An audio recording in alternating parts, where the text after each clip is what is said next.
Welcome to Wither Team, a Black magical podcast for Black magical stories.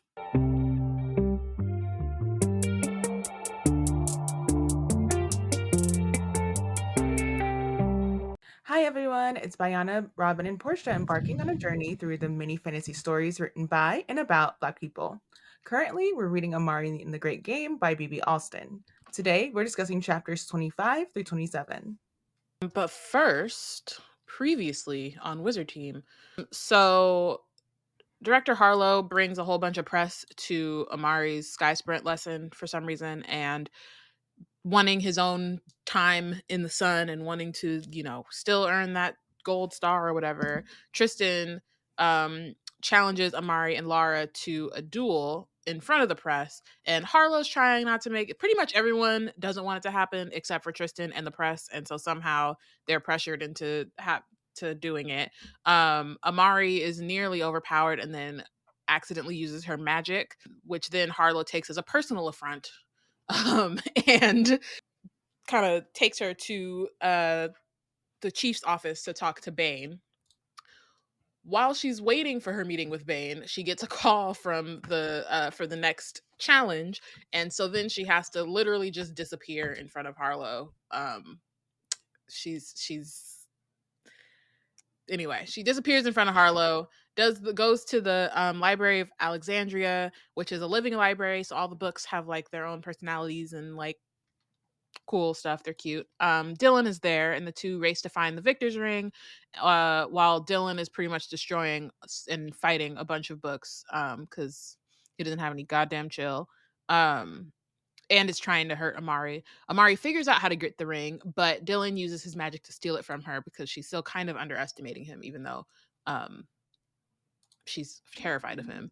Back at the bureau, Amari talks to Bane, who basically threatens her. And then later, Amari and Elsie look through the book that Amari got from the Living Library, which reminds them of the fortunes that they got at the beginning of the book, and then also shows them a glimpse of Lara,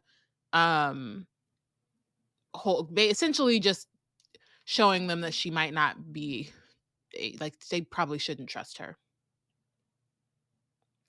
And that's where we left off. And everybody needed therapy. Yes. Everybody. Bane especially, but everyone would benefit greatly from some introspection, some self-reflection, some self-awareness. And I don't know, like, I think that at this point, Dylan might also benefit from like a lobotomy. He needs an exorcism. What do they do? They're like, I'm like anti, abolish prisons, but like maybe chemical castration. What is that thing? They like, wow. He's 13. It's not. Wow. I know it's not chemical castration, but is it a lobotomy? It's a thing where they rewire your brain. A lobotomy is when they literally you can't even like respond. You're not even communicative anymore. Okay, then no. He needs the one where they like the electrotherapy shock treatment. Sometimes they give you LSD and then they shock your brain. Things are proven.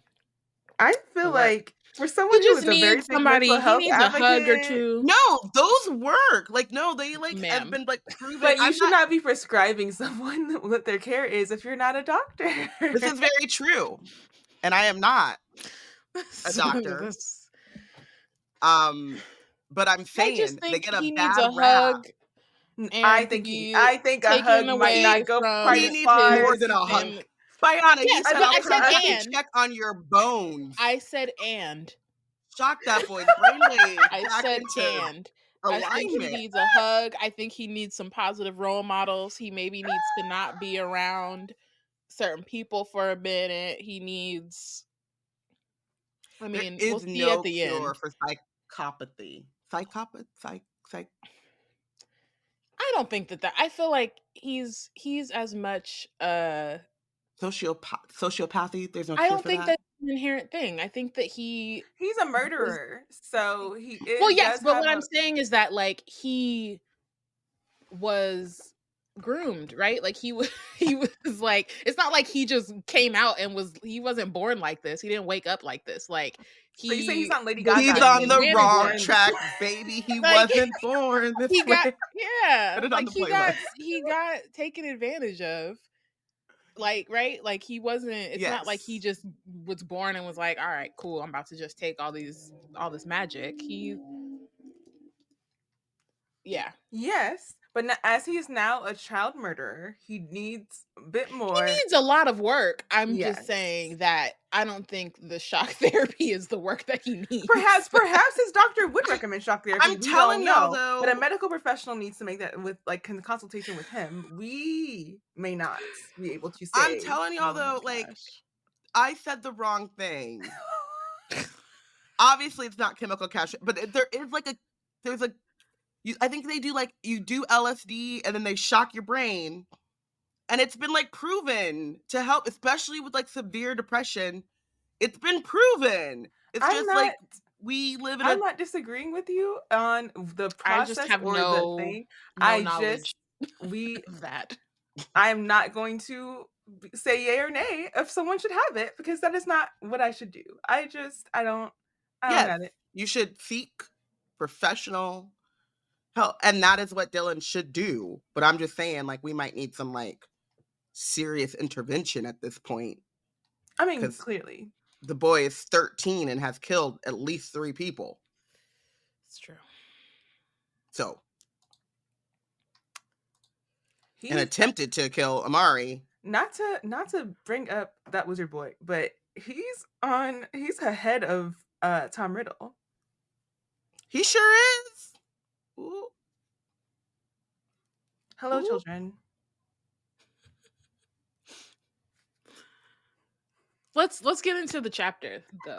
Let's keep going. All right. So, chapter 25. I feel like we were a delegation of aunties talking about that bad kid from the neighborhood, being like, I don't know. I think he needs some of this and some of that. I don't know his mama and him. I don't know. No. I don't know. All I'm saying is there are we get a reprieve from multiple killers. I don't like, you can't call him a mass murder, but what did we call him the other time? He's like not a spree killer, but a serial killer. Mm-hmm. Anyway, there's not he's not really in this chapter, so that's good. So Amari we can get back to our dress this talk whenever Dylan shows up again. Exactly. Amari is getting used to her new dangerous badge. She has to ride the Beaufort elevator because no one else will let her in the elevator with them. Tristan and Bear keep pretending to run into her like they don't see her and then being surprised, which I don't understand what that means. Like, I assume it's like a you're still here type thing. Like walking into her, like bumping into her, like yeah, but I don't understand the bullying there. I guess it's like I can't believe you're still here, but it's like you see me. Right. Yeah, but they're acting like it's like being Black in America. They act like they don't see you when they see you. Can I just, a quick aside? I always know, not always, but I have like a 99% rate of like confidence when it's a racism thing, because like I am not a small person. I take up space. So I know you see my ass. So, yeah. Just so y'all know. It's frustrating. I am 5'11" and pounds. Play them games. And I usually got a dog next to me. Walking backwards or something, like unless you're like. Let me tell you right now. Not paying attention. Let me tell you right now. There was I've done this to at least 2 old white ladies. Like in New York, there's often like an awning where they're like fixing something on a scaffolding where there's something on a building, and they like create like a walkway where if they're nice, it'll be like you can pass one on one side, one on the other. There have been at least 2 old white ladies who have tried me walking up at the middle of it all. Like they can pick up the whole dang thing. They've seen everybody in front of them doing a thing. They know everybody behind them doing a thing. They're in the middle. And I want to get out their way. No, I won't. I will shoulder check you. And one old lady got she was like, oh, and gasped real deep when I shoulder checked her. And I was just looking at her like, I'm not the one in the room. I'm like, Like, I get out am of the fine. way. I'm going to keep walking. You do what you need to do to have a good day. I'm going to keep I really moving. want to be the person that doesn't get out the way, but like the way that my sensibilities are set up, I really don't want you to I don't touch like being me. touched, but you're not going to try me. I don't like being touched. I But don't like you're like the touch. principal. But you're not going to play me. Yeah. The in a- petty will no. not let me. Mm-mm. I'm so mad at myself because I'll be like, I'm not moving. I'm not moving. And I see them and we be getting closer and it's like that game of chicken and I'm not moving. And then I'm like, ooh, they don't wash their legs. Ooh.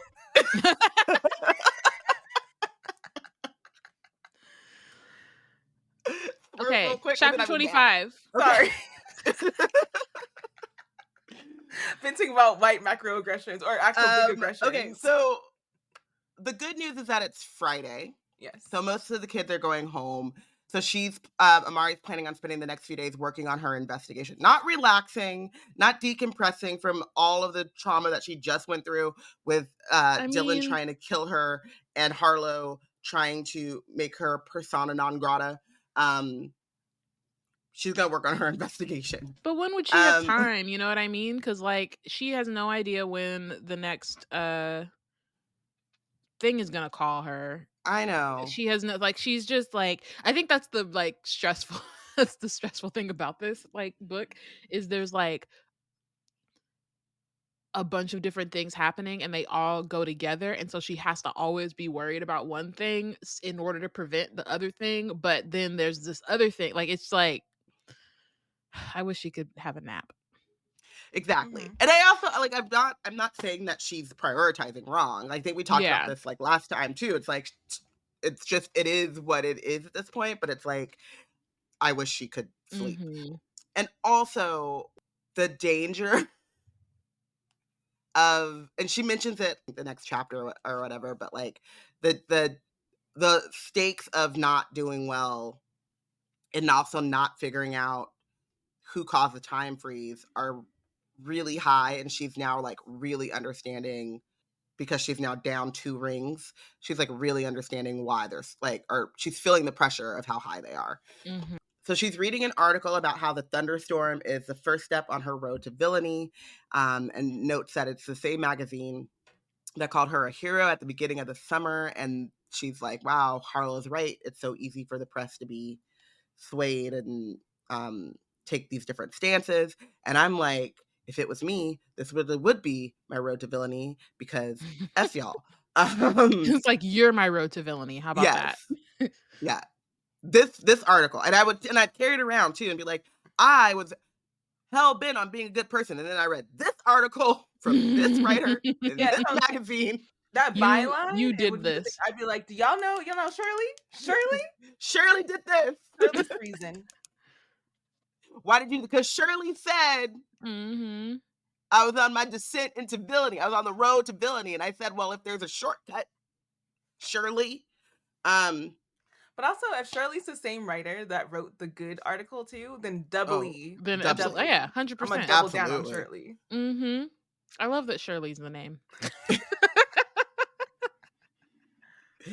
Absolutely.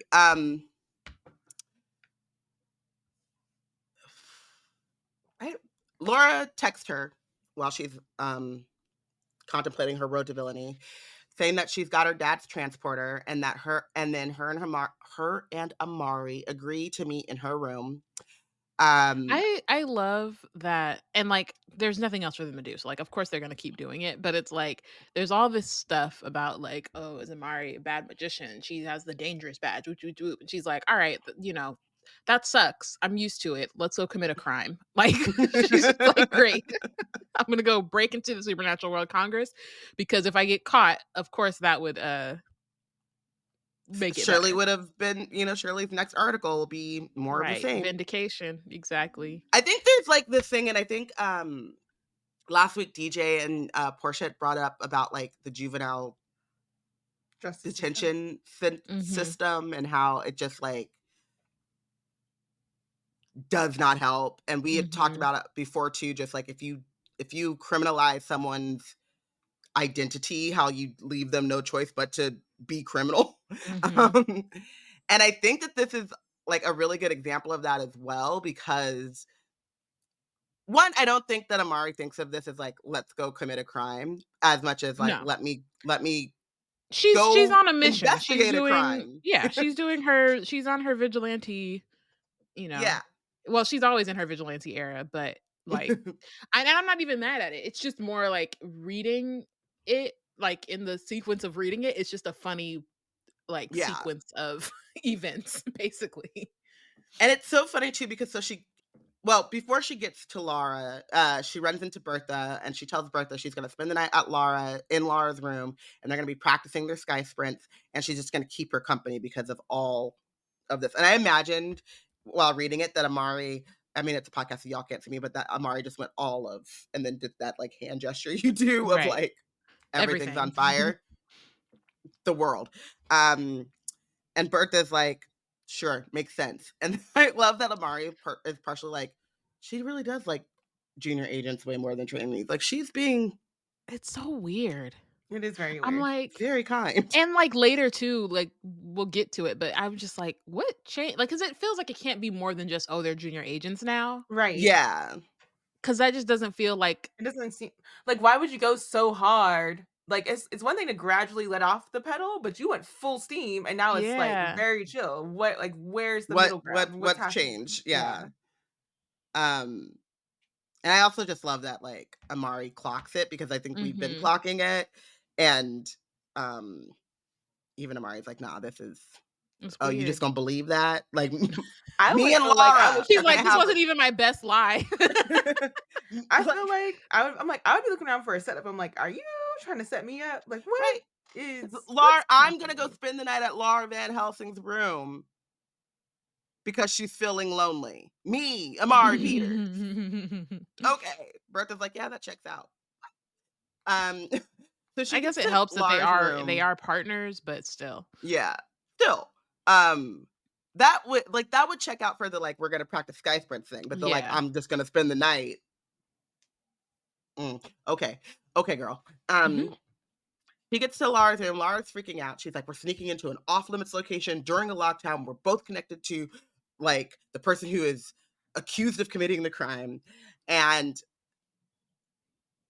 I think that like Amari knows this, but like, if she's just being very focused and like, we Yeah. have to get this done. She's And refusing so to internalize that. yeah, and so then she's like, if you don't want to, if it's too much, like I can go it alone. And Maria's like, no, I said that I was gonna You help. mean And Laura? then Laura, sorry. Laura's like, I said I'm gonna help and I'll do anything to prove Maria's innocence, and so I'm in. And this is where I'm like, is Amari listening to this podcast from BB Austin's brain? I don't know, imagination. Because last week, Porshèa was like, I need her to be more skeptical and ask more questions. And then this week, aka the next day in Amari's world, she's like, listen, I'm gonna just say it. Are you trying to get me in trouble? I love that said, she's, "Look." again, no stealth mode. No, like, let me No, feel no. her out and see if she's No. trying. No. She's Maybe like, she's we going need for to the like, I'm gonna be so blunt it'll catch her off guard and she'll have no choice but to tell the I truth. don't even know if that much thought went I into don't I don't don't think give so Amari either. that much credit. Like, I she's a don't think that great much thought. kid, but she's not good at that. She's not a spy. She's stealth. What not. is Can go and that? come as she What? so choose.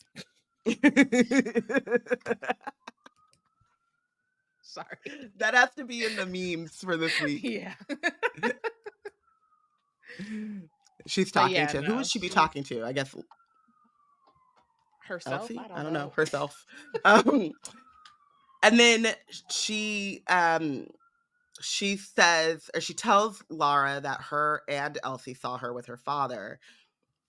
And Laura says, I'm still on your side. If I wasn't, you wouldn't be here. And we were trying to work things out, and we did. And I'm like, clock that. Amari, clock it. But she also says, like, if you don't trust me, you should trust that I will do anything for Maria. Yes, but how am I supposed to trust that when your brother is your brother, your daddy is your daddy, and like the only thing that I really have is that you're like, when I did that magic must fell on you last year. You saw Maria. Yeah, I mean, so my thing, well, Kishana in the chat says that Amari's not street smart. She's got the brains, but not the reflexes or the stealthiness, which is like exactly. But I think the other thing too is like, okay, yeah, Lara will do anything for Maria. That doesn't mean she'll do anything for Amari. Like those Right. things don't necessarily like right now they may sort of run parallel to each other, but at any moment that could change. And so I don't know if Amari has fully like yes, you can trust that Lara will do anything for Maria. Sure. But what does that mean That for doesn't. you? Like Yeah. in the And long also you have term. to think about the fact that like Amari just like blamed Maria for everything in a way to like help Maria with Harlow, Mhm. right? So it's they could put or Lara could be put in this position where the thing to do to help Maria is to throw Amari under the bus, right? So Exactly. like she just needs to understand that. Also, Nif says hi. Hi Nif. I miss ya. You The California twin said boy. hi too.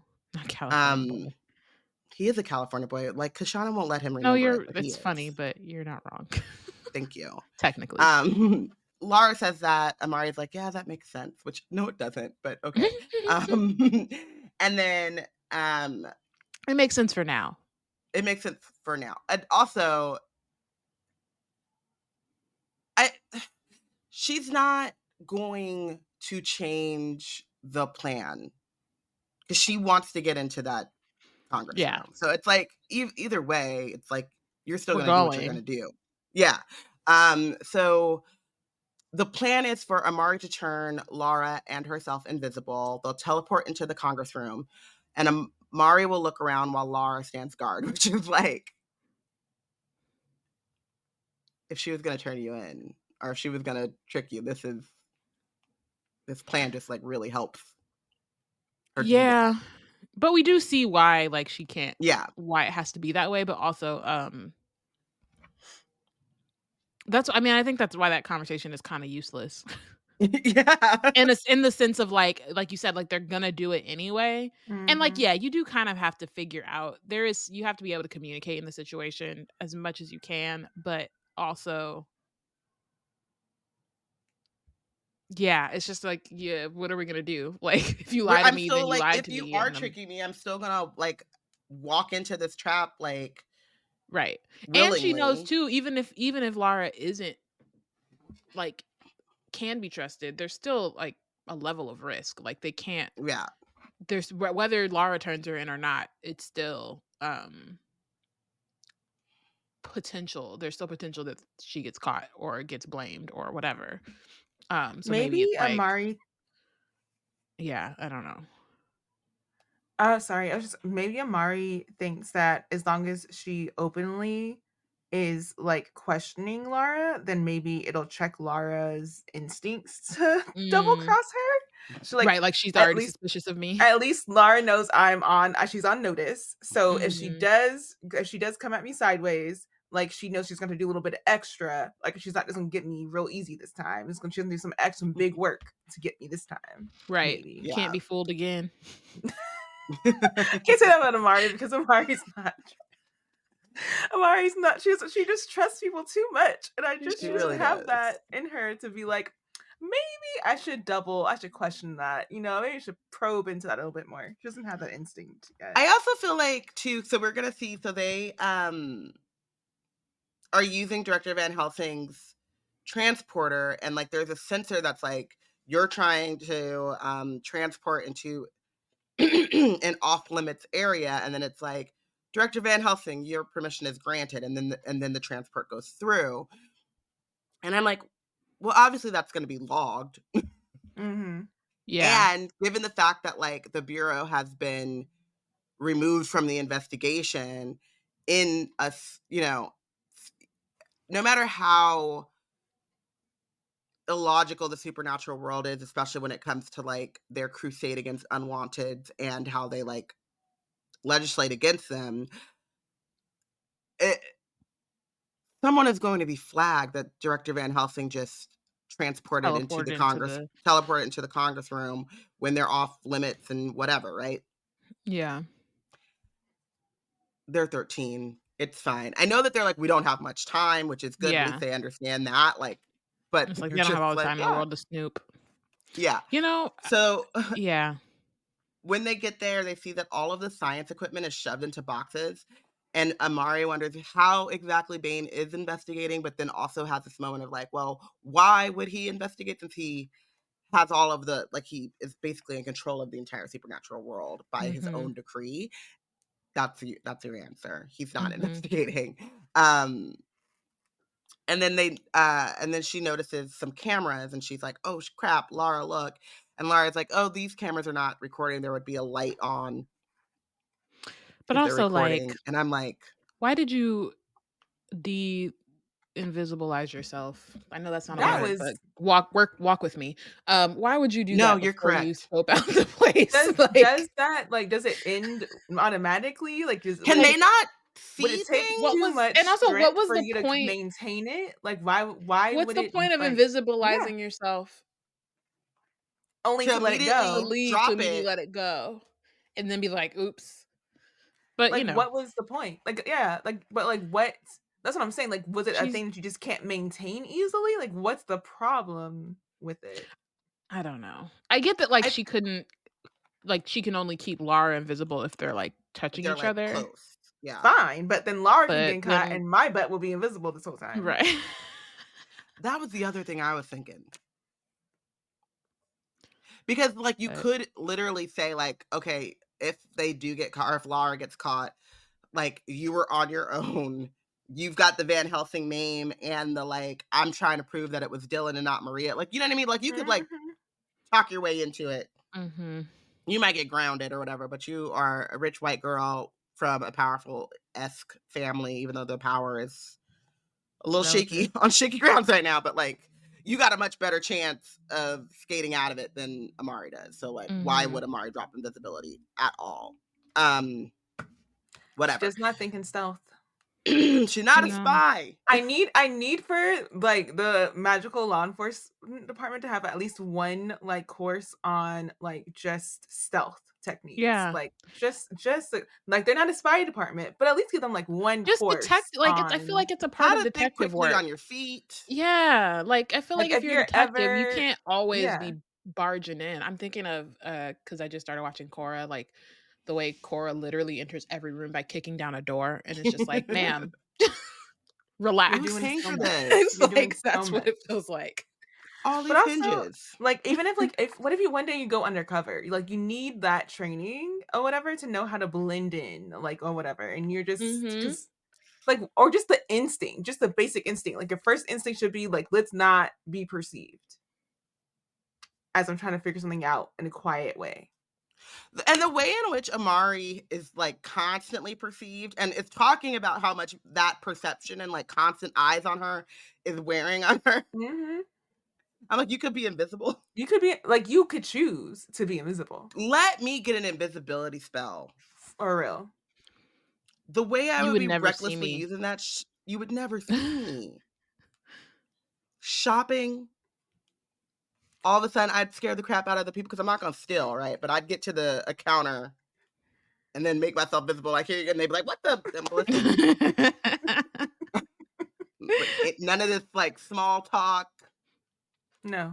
I would have people thinking that Luna was a genius dog who was walking herself and picking up her own poop because I am so sick of y'all talking to me about how pretty my dog is. I know she's pretty, but also I had nothing to do with it. Right. Am Like I supposed to like I you're say thank welcome. you, You're like, You're "Thanks." welcome. but You thank them on Luna's behalf. That's like when I'm people like tell me Ami was pretty. I'm like, "Thanks." I have nothing to do with it, but we share I some tell people genes. when they talk to I me don't about know. Naya and I'm like, I wasn't involved and I wasn't even consulted. We actually have beef. But thank you for telling me that my younger self was cute. Uh, I know, she really stole your face. Love that for you. but I think she's starting to look like herself more and more now. But anyway, the cameras are so this is actually pretty interesting. So, and this is like a good reason why Lara is here. So, Lara tells her that the cameras are not recording and like they would blink green if they were on, which is also just like I need y'all to not just be so obvious. I don't know. I mean, I know there's like security theater, which is a part of security, so you do have some cameras, and we do find out that there are hidden cameras. So, but she said like there's a tag on it, and this tag shows which agent investigated the camera, and then they can go from that to like that agent's notes, which I think is like a really interesting organizational tool as well. So it's like you're not duplicating work. Yeah. And then it's just kind of easy to kind of track. So Director Van Helsing has like one good idea. But he probably also just like had kept this system going from the previous director. So I take it back. Right. He gets nothing. So the agent, they find the file of the agent who checked the cameras, and it says that the footage cuts out moments before the time freeze begins. Even the hidden cameras whose location are only known by certain individuals, and all of those individuals are now frozen.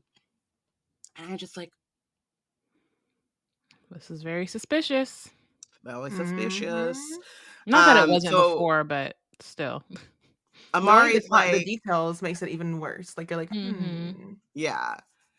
And so Amari says, maybe it was Dylan because he has tech magic. And Laura's like, but why would he escape the sightless depths, do this, and then go back to the sightless depths? And Amari's like, girl, I don't know, that's your twin. You tell me. They decide that they need to actually go into the Congress room and check it out before they run out of time and before they just like jump to conclusions. I must say, all of this is jumping to conclusions because they don't actually have any evidence.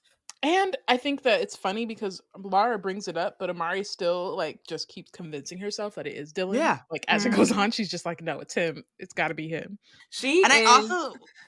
I'm saying Amari is Fred from A Pup Named Scooby-Doo with the red herring. That is who. She's already terrified of Dylan, and I don't know that Fred was he was scared of red herring even because he was bigger. But like, yeah, I feel like that's Amari is exactly Fred from Pup Named Scooby-Doo. It doesn't help that Dylan is who he is, but still. The fact that Porshèa came with like, I used that reference for Legendborn. You don't know the red herring from A Pup Named Scooby-Doo? No, but we talked about this already. But it's also the way in which y'all are red herring, and I thought like red herring, like the phrase. Yeah, it's a double entendre. It's a double, but it's something that Fred always says. He goes, "It was the red herring," and everybody's like, "Okay, child." Like just there he goes again.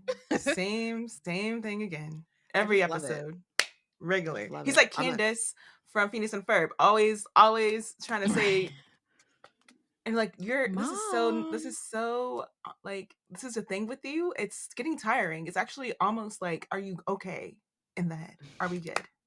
It's I just never feel more old than when y'all start pulling up these references.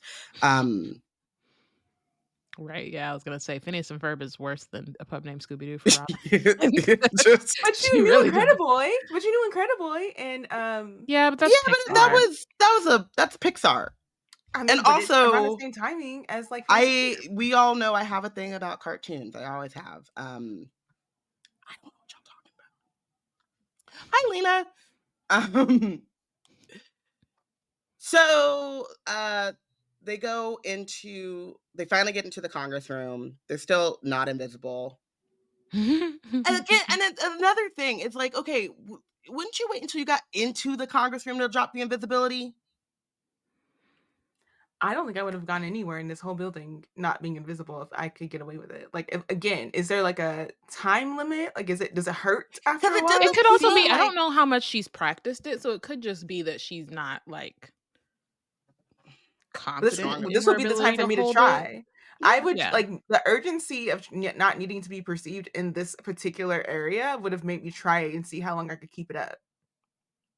It feels. It was a choice. A choice was made. Yes. So they go into the Congress room, and Amari reminds Laura not to get too close because she can't pull. If she gets stuck in the time freeze, Amari may not be able to pull her out. Meanwhile, Amari just walks around the freeze because it doesn't affect her at all. I thought that this was really interesting because we know that it doesn't affect her because it affected everyone on the bus except for Amari. Mm-hmm. To me, though, it's like that I would be considering, like, is there a proximity thing? Did it not affect me because Well, I'm a I think magician, but also I wasn't in the epicenter of it? yeah, but I think she's also, like, read stuff since then too that kind of, Well, she read that validates the that. other time freeze didn't affect magicians. Yeah, so I think that that's part of it. Not to say she couldn't have done more research, but she is who she is. And I think also the thing that she tells Lara about, like, not being able to hold in the time freeze, I think was something that Elsie told her. So I Mhm. think based on Elsie's research, she's probably like, okay, no, I'm definitely safe to walk around just based on what Okay. they've all figured So out. this is Elsie's deductive reasoning because Yeah. I was just Yeah. thinking the like she doesn't even like kind of like slowly step in to make sure that her hunch is right correct. She's just like, Let's I'm do in it. there. You like dip a toe in the pool and then you're like, okay, Mhm. it's not too cold, and then you jump in. I feel like we've Um, seen Amari dip her a body part into something before, and that's the like one time we saw her try like testing the waters before she jumped in. That was like once. yeah, One time. and never again. She was like, I'm Never good. again. Mhm. Um, so Amari is looking around. She is not. She's just looking at their faces again. Not a spy, that's fine, but this is actually where it comes to, like, investigation. She's not looking at, like, the papers on their desk. She's not trying to, like, read nothing. She's just like, "Oh, they all look like they recognize who was there, and the only magician I know, and all the other magicians are in hiding or secret, so the only, like, worldwide famous magicians are me, Maria, and Dylan, and I know it's not me, I know it's not Maria, must be Dylan." Open and Case shut closed. case. And so without looking to see if you could see reflections in someone's glasses, without looking again, they're sitting, some of them are standing up, but most of them are sitting at desks. Merlin That's is standing at a interesting. Wait. dais. That's a thought that might be worth thinking on. If it's a time freeze, would a reflection from the time that the freeze happened be still in their glasses frame? I would think so. Mm. Hmm. Hmm. Because it's so, because, okay, so she looks up and she can see Laura looking panicked and like kind of waving. And she was like, we expected this because we know that like wait or sound travels on waves. If a time is frozen, then it's going to take forever for the sound to get to me, so I can't hear her, right? So that's why I'm thinking like it would anything that you're seeing, like even I don't know if someone had like clear blue eyes, you Right. could Or kind of see it in glasses. their irises or whatever. But I'm thinking the glasses, it makes more sense, right? Yeah. But yeah, she just isn't. Mm, She's mm. she's doing her best. She wants me to bench her again. She's lucky I can't Don't bench again. her. She's great. She wants me to. Um, so she's like, "That must be Dylan." She runs back to Laura because someone is coming. They transport back into Laura's dorm room and hop into, and then Laura's like, "Quick, get into bed." They hop into bed very quickly, in time for like, I think they like land as Bertha's knocking on the door. They hop into bed. Bertha opens the door and is like, "Look, they're sleeping, and I'm not gonna pull them out of bed on a hunch." Um, who are you talking to? But also like, Mhm. again, why Like, she's what? standing up for them. It's weird. Yeah, It's it's very weird. weird. It's very weird. It's weird. Mhm. So then after Bertha and this mysterious person leaves, Laura asks if Amara found anything, and Amara's like, I'm not sure how he did it, but I think it's Dylan. And Laura says, every time something bad happens, it's always Dylan, and I hate him so, so, so much. And I can relate. Stop. But also, what? Sometimes the sibling is the problem. Not the hate so much. Sometimes I felt like I hated my brother, but it was really just like a annoyance that was like sitting deep in my soul and in my bones. And that kind of sometimes will get confused as hatred, but what It it goes really like is. it varies on resentment so much that it's like the only Yeah. natural next step would be hate, but it's really just really deep resentment. It's really deep annoyance. Yeah. And like sexism and patriarchy. If you have a other gendered sibling, y'all know what I'm talking about with brothers and or sisters. But usually it's because of the patriarchy. Like they can do something, you can't do something, or you have to have someone come with you. It's a whole thing. Anyway, I relate. I'm not saying she's right or wrong. I'm just saying I mean, I think it's fair in this feels familiar. situation, but also I'm curious to see. Wait, we didn't discuss. There's going to be 2 more Amari books after Despicable Wonders. We didn't discuss We on the did podcast. discuss. Because Robyn started talking about shock therapy and shit. Yeah, that took us rails. that took us Also, there's going to somewhere be else. 5 Amari books, which Also is as like, well. yes. Is it not because that release was nonsensical and I needed someone else to tell me what it said, and I still don't think that they actually knew. That's not why. And I told you what it said. I know you told me what it said, but I read it like 15 times and was like, I don't know what this says. Yeah, but that's just because that's how publishing releases are worded, which is like annoying, but that's just literally how they're worded. You could read a lot. Some of them are less like, some of them have less like comma or whatever, depending on the situation. But these are the people that handle. I think they made it. I think they made it go such a large body of text in comparison to like the smaller ones they usually do, because it's like, look at us, we're paying a Black man to do 2 more books. More books with a high figure sum. We're great, aren't we? We're a great publisher industry. We're doing fine with DEI efforts. Right. Listen, but in this case, I'm not. Thank you. I'm not one to give people flowers who don't deserve it, and I'm not giving them their flowers, but also, I'll take it. I'm excited. Yeah. Yes.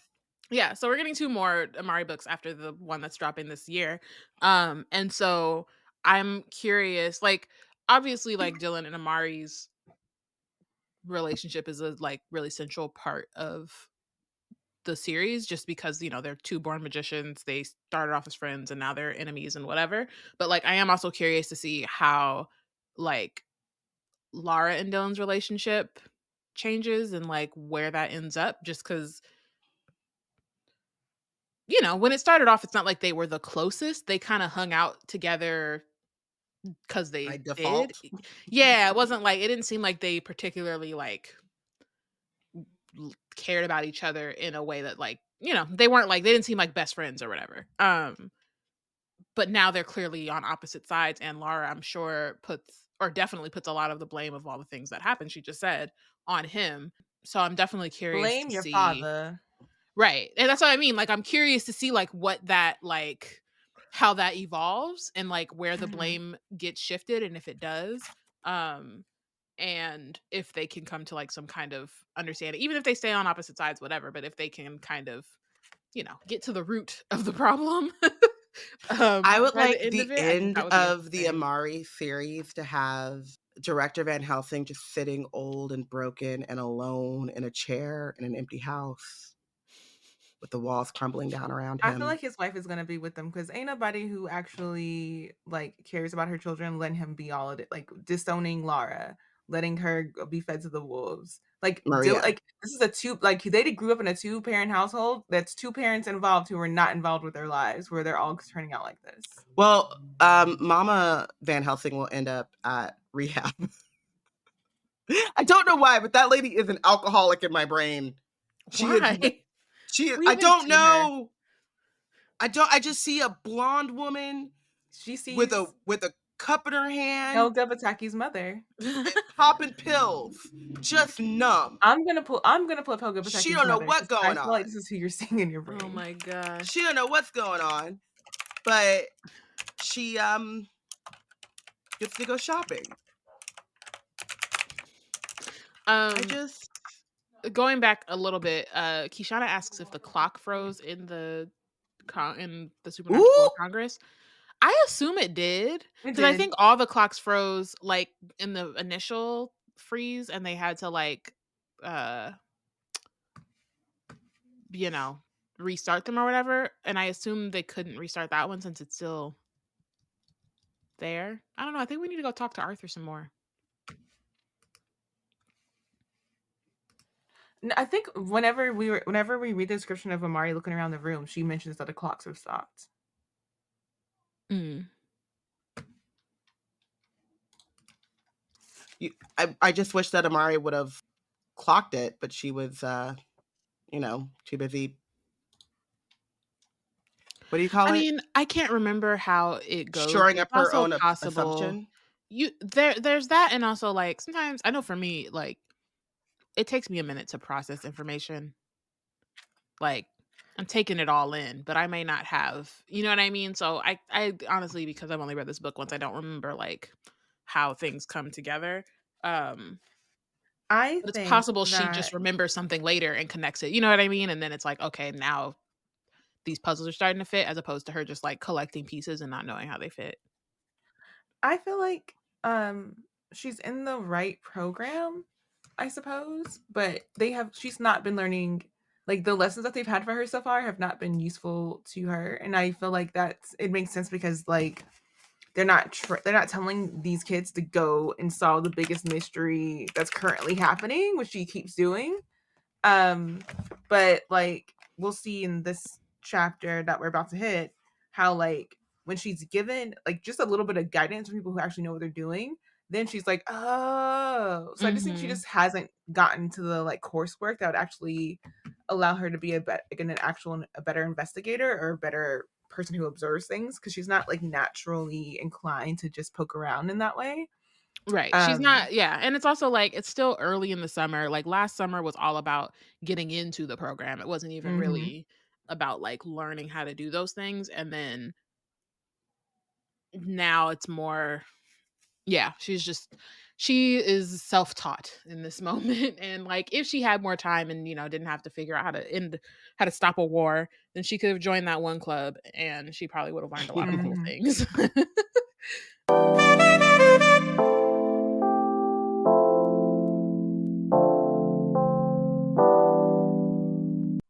It's a new year, and we're so excited to bring you all kinds of nerdy and creative content, but we can't do that without your support. Becoming a B&C baddie helps us with the general upkeep of our site, upgrade equipment, and invest in the team's creative development. Go to help out your favorite nerds and stay for cool perks like monthly live streams, behind the scenes and bonus content, and more. If supporting Black creators sounds like your bag, you can sign up at www.patreon.com/blacknerdscreate. Here on Wizard Team, it's no surprise that we love books. We also love supporting the independent bookstores. With our bookshop affiliate link, you can not only get all the books on your TBR, but you can support indie bookstores and B&C at the same time. And if you're not sure what you want, that ain't no problem. Check out our The Plot Thickens list full of recommendations from none other than Porshèa herself. Head to www.bookshop.org/shop/blacknerdscreate to treat your shelves. Treat your shelves. Oh, that's nice. That's clever. Oh my goodness.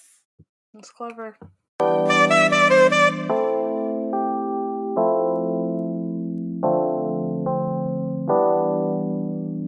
All right, chapter 26. So, the next morning, Elsie is on her way. She's going to London to the London bureau over the weekend. And Amari is like rushing to she goes to say she wants to go say bye, but she's running late because of her dangerous badge, which apparently if she gets on an elevator and then somebody else gets on an elevator, she's got to get off. It feels very Jim Crow. Thank Jim you. Crow. Literally. Because I I was was like, like, what the what you hell? mean? That is Jim Crow. You can't get on. Like, I'm already here. no, I'm already here, so you need to wait. I'm not getting Yeah. off. Like, How because about I'm that? here, that means you Like, have to find another. I'm here. I'm My here. my appearance takes precedence. You see this? I'm dangerous. Get out of here. yeah. Like, you see that you're not supposed to be in here with me, so at this point. Like, do you want a thundercloud on your head? Because I can do it.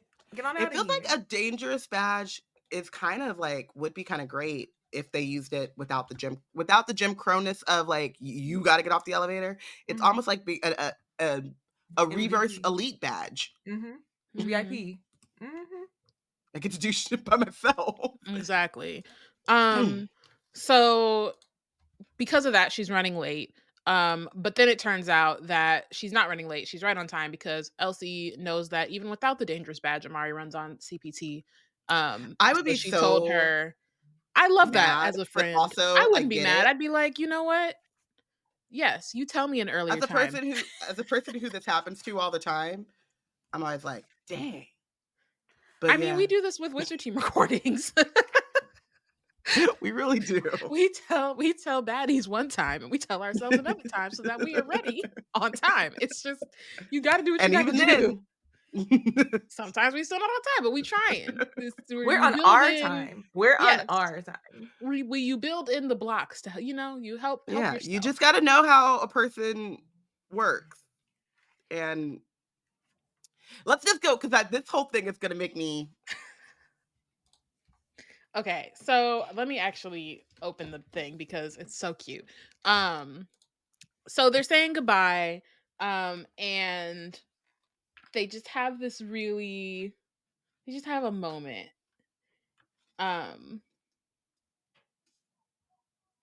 Okay, so they're on their way, or Elsie's about to leave, and Amari's like, "Don't forget me, okay?"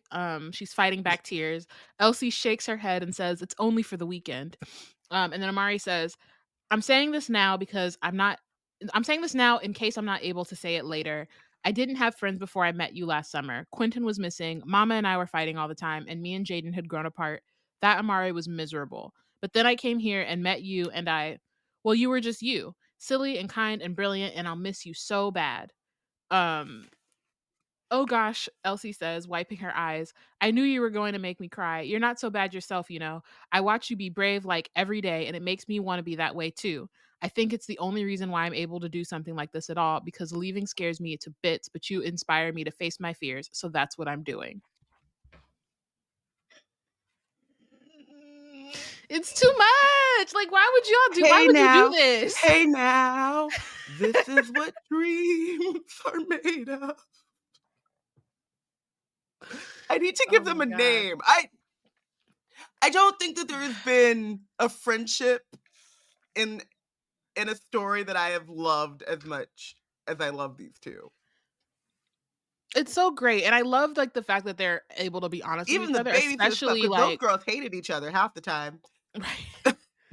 There was always, but it's like the fact that like they were having like this rocky moment because they were both trying to figure out how they were feeling about this like separation, and like the fact that they're now able to just like explain how much each other means to them, and again, like Elsie's gonna be back on Monday. She's not like gone yet, but even just like having that moment to like really solidify like, nah, we're locked in, like it's so cute. And just like how much the other has really influenced them and made their lives better, and just like and I think too, like telling, there's one thing to be like, I'm gonna miss you, and you're still holding stuff, but like telling someone not only what they mean to you, but them being who they are is encouraging you to be better and to notice the things in yourself and what you want to improve at, and using them as like a guiding post for that. Like this is what like Elsie's saying with you being really brave, the way that Amari is always talking about how Elsie's very smart and very kind. And so there are these moments in which Elsie doesn't feel brave, right? She hasn't become a full rare dragon yet, and that is something that like weighs on her, but she is stretching herself because if Amari can do it, she can do it. And also seeing Amari persevere and knowing like it's not going to be easy, it's going to be uncomfortable, but I can get through this is amazing. Yeah. So that's why. I just watched something. I can't remember what it is. I gotta have a moment. But like it had something where kind of like the note was like a good friend is one who reflects all the good parts of yourself back to you. And they do it so well that you just like naturally can't help but do the same for them. You're kind of being reflective of each other. And I think that's something about like good friendships too, is that often I feel like for the most part, for me at least, I tend to be good friends with people who like I admire some aspect of them, and like I like that admiration for that thing is what kind of like helps us build our like friendship. Um, and so it's really easy. So when you admire someone for something, like sometimes it's usually something that like you wish you were better at, or you like know that you need to grow in. And that admiration between the two of them here is just so cute. And then just to note, I before this episode, we started recording this episode, I had just seen, first off, I meant to say this earlier, because I know you've seen it, Bayana, but I don't know about Robyn. Finally saw the Mean Girls musical. Oh, Is the on musical. Paramount Plus now. Mm-hmm. Yeah. And so now I finally get like everyone was saying about like Renee Rapp or whatever, because I haven't watched the show she was in. Yeah. And apparently she's like besties with her co-star on that show about the college girls or whatever, Secret Mm-hmm. Life, I think. And she and her like they have a video where they're just like gushing over each other about like have they have little index cards and talk about their friendship, and I feel like the same vibes from that video in this discussion between Elsie and Amari. And I'm just like, this is like that's the older version of them. Like it's just super Mm-hmm. cute to me. Like and how that kind of like I just saw that and now I'm seeing like how the reverberation of like admiring a friend when you have that friend in front of you, and how deeply impactful that can be not only for your friendship but for others being able to like witness that and what like the value of a good friend is. Mm-hmm. Absolutely. Um, just as icing on the cake, Elsie texts Amari that she has a present for her back in the room. So Amari goes and she finds this badge that Elsie made that says "Nobody's unwanted" on it. Um, Which is great because it's like that's true. Like nobody is unwanted, but yeah, also like no, like I'm nobody's unwanted. Check right. yourself. um, I love so, that. All the double meaning. mhm. Cute. It's just friends. Friends are great. Um, Friends. speaking of more friends, Amari and Jaden go to visit Quentin because Jaden hasn't done that yet. And so, which like kind of sucks that like that when he finally gets to Amari's not there. So, or I mean, not Amari, Maria's not there. So like Jaden can't talk to Quentin, but he can at least go and like see him. Mm-hmm.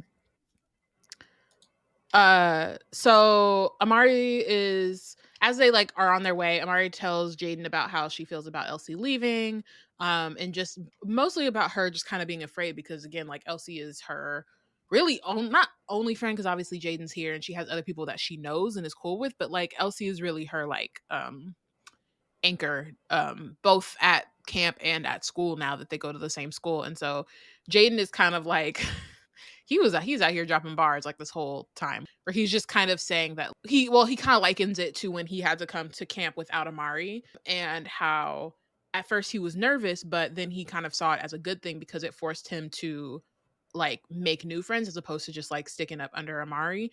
Um and so he's just saying like, maybe this will be then an opportunity for you to like grow in some ways, if you're not always like stuck at the hip with Elsie. Um And so then like Amari also was kind of telling him about the what's it called? The dangerous badge or whatever. And Jaden kind of talks about how he heard about magicians and like from some of his new friends, like his new trainee friends. And so, but it did sound like kind of from what he's talking about that like a lot of those folks who explained it to him or those folks who explained it to him weren't like telling him that Amari's dangerous, but was more on the side of like it's unfair that she's being treated this way. And so I just thought that was really interesting in comparison to just last year in the last book where folks were a lot more on like anti-magician, like on that side as opposed to now where folks are more split and are kind of like seeing, just having more critical thinking. And I'm sure having Bane be the prime minister helps with that because he's so like um what's the word?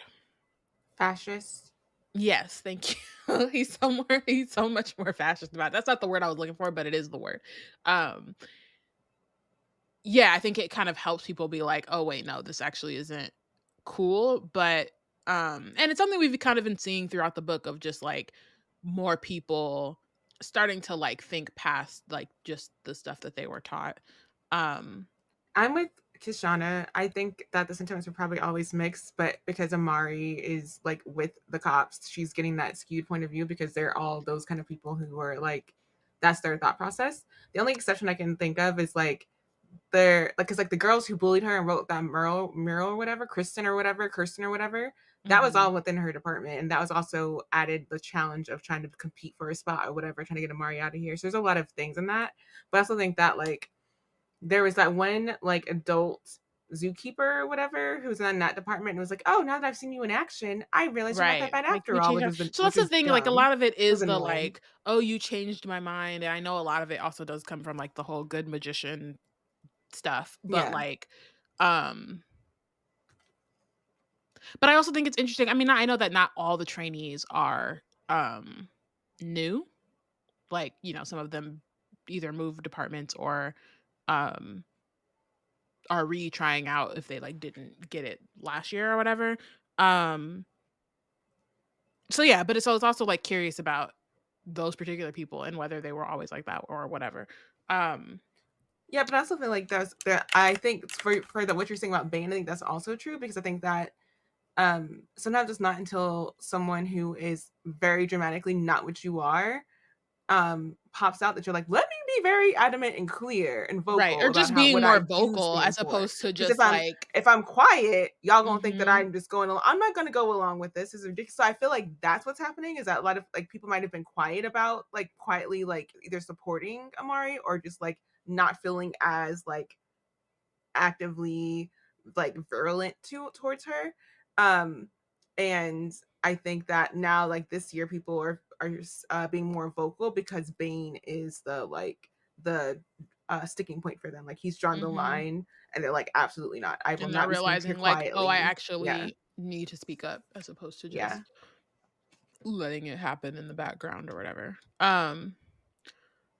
So we find out that Jaden also passed his first tryout and has a new little homie cuz so their tryout was to like hatch a golden goose egg um and so he um hatched his and named it Fancy and now it hangs out in his collar, which is adorable. Can I just talk about the fact that, like, I'm just now thinking about Jaden just having all of these creatures just in his He's just pocket and in just his hanging out. collar, like, Fancy's hanging out in his collar, Shadow's in the pocket, Right. like, He's just like, and they you know, all got and things he they like have he has names, on the zookeeper, like, he has on his uniform even though it's a yeah, weekend, which I think is all in adorable, but, khaki like pockets and stuff. yeah, but also I get why. He's like, "I got the Yeah. homies with me." Like, I'm not I can't just wear a regular His shirt. his, trainers, what do they call them? The agents that are training because 'cause they're not educators, but are just, like, Zookeepers, I think. zookeepers are like Jaden. Love the enthusiasm, but they gotta stay in you can't take them all home with you. He's like, "Shoot, why not? I He's Because got the him to keep giving him homies in me like line." older Encanto. I forget what the younger yeah, boys, but he Oh, gives yeah, me yeah, yeah, the yeah. yeah, vibes. It the gives me that brothers. heavy because he's Mhm. just like talking to them and they're just like, yeah, like what's up? And it's just so cute. But also thinking about like I don't know. So because the age of BB Alston, I feel like he seems like he's Gen X or like very if like a not quite if he's a millennial, he's an older millennial. And I wonder if fancy like sometimes I pick up on things I'm like, is this like um a note on like or like a homage to like Garcelle Beauvoir's character in the Jamie Foxx show? Her name was Fancy, and she was just like she was very like put together kind of like character, and I'm like, is that like yeah, he could just be naming the bird Fancy because it's a gold bird, but like could this be also be like an Easter egg. homage to a character that like maybe like BB Austin like really enjoyed and just was like, yeah, I'm gonna put that in my book, here we go right here. And it I just didn't cutes me even if it think of that, is. but yeah. I mean, I feel like, you know, as someone who will just drop little Easter eggs just for me, like if he Just did to do do that, I think that's yeah, cool. to make Like, yourself because it's just like happy. no Yeah. one else knows, no one else is gonna Yeah. find out, but like I know, and I think it's hilarious, or I think it's like it makes me smile. Um, So then they go to see Quentin, and of course they can't talk to him, but instead they end up like trading stories about him, which I think is really cute and like um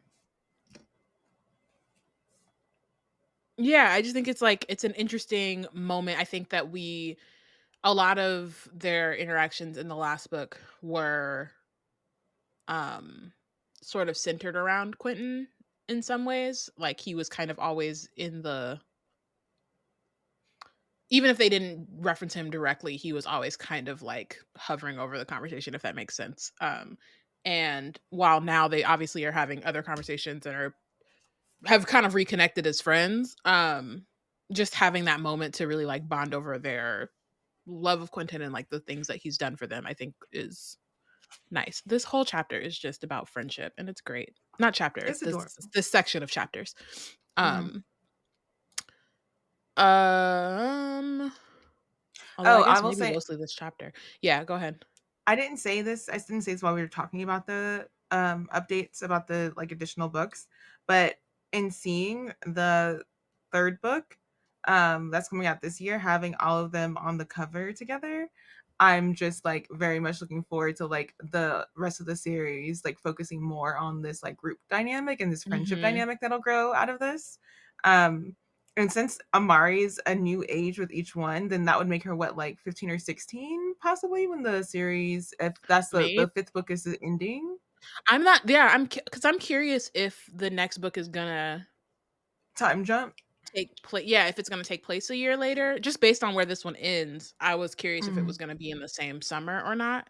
But Mm-hmm. even still, like even if it is and then they jump for the next one, they'd still be Yeah. getting like older.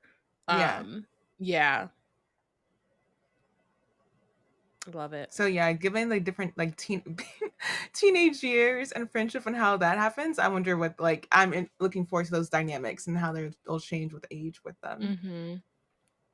Yeah. Um So then, so they leave Quentin, and Jaden is telling Amari about this live stream fundraiser that Julia Farsight is hosting for Unwanteds. Which like Julia is about that life, man. Like we we saw her at the beginning of the book, and she was just like chilling with her little fortune cookie. And now every time we hear about her, she's like, "No, look, I'm organizing. I'm not about to be out here letting Bane, letting all y'all." Um, persecute unwanteds. And I love that for her. So she has this like podcast um live stream that she's been doing, and Jaden asks Amari if she wants to go, and Amari is nervous. Like she's afraid of Harlow and Bane. She's had plenty of run-ins with him with them over like really little things. Mm-hmm. And so I think it's definitely scared her into not really wanting to do anything publicly or like say anything publicly.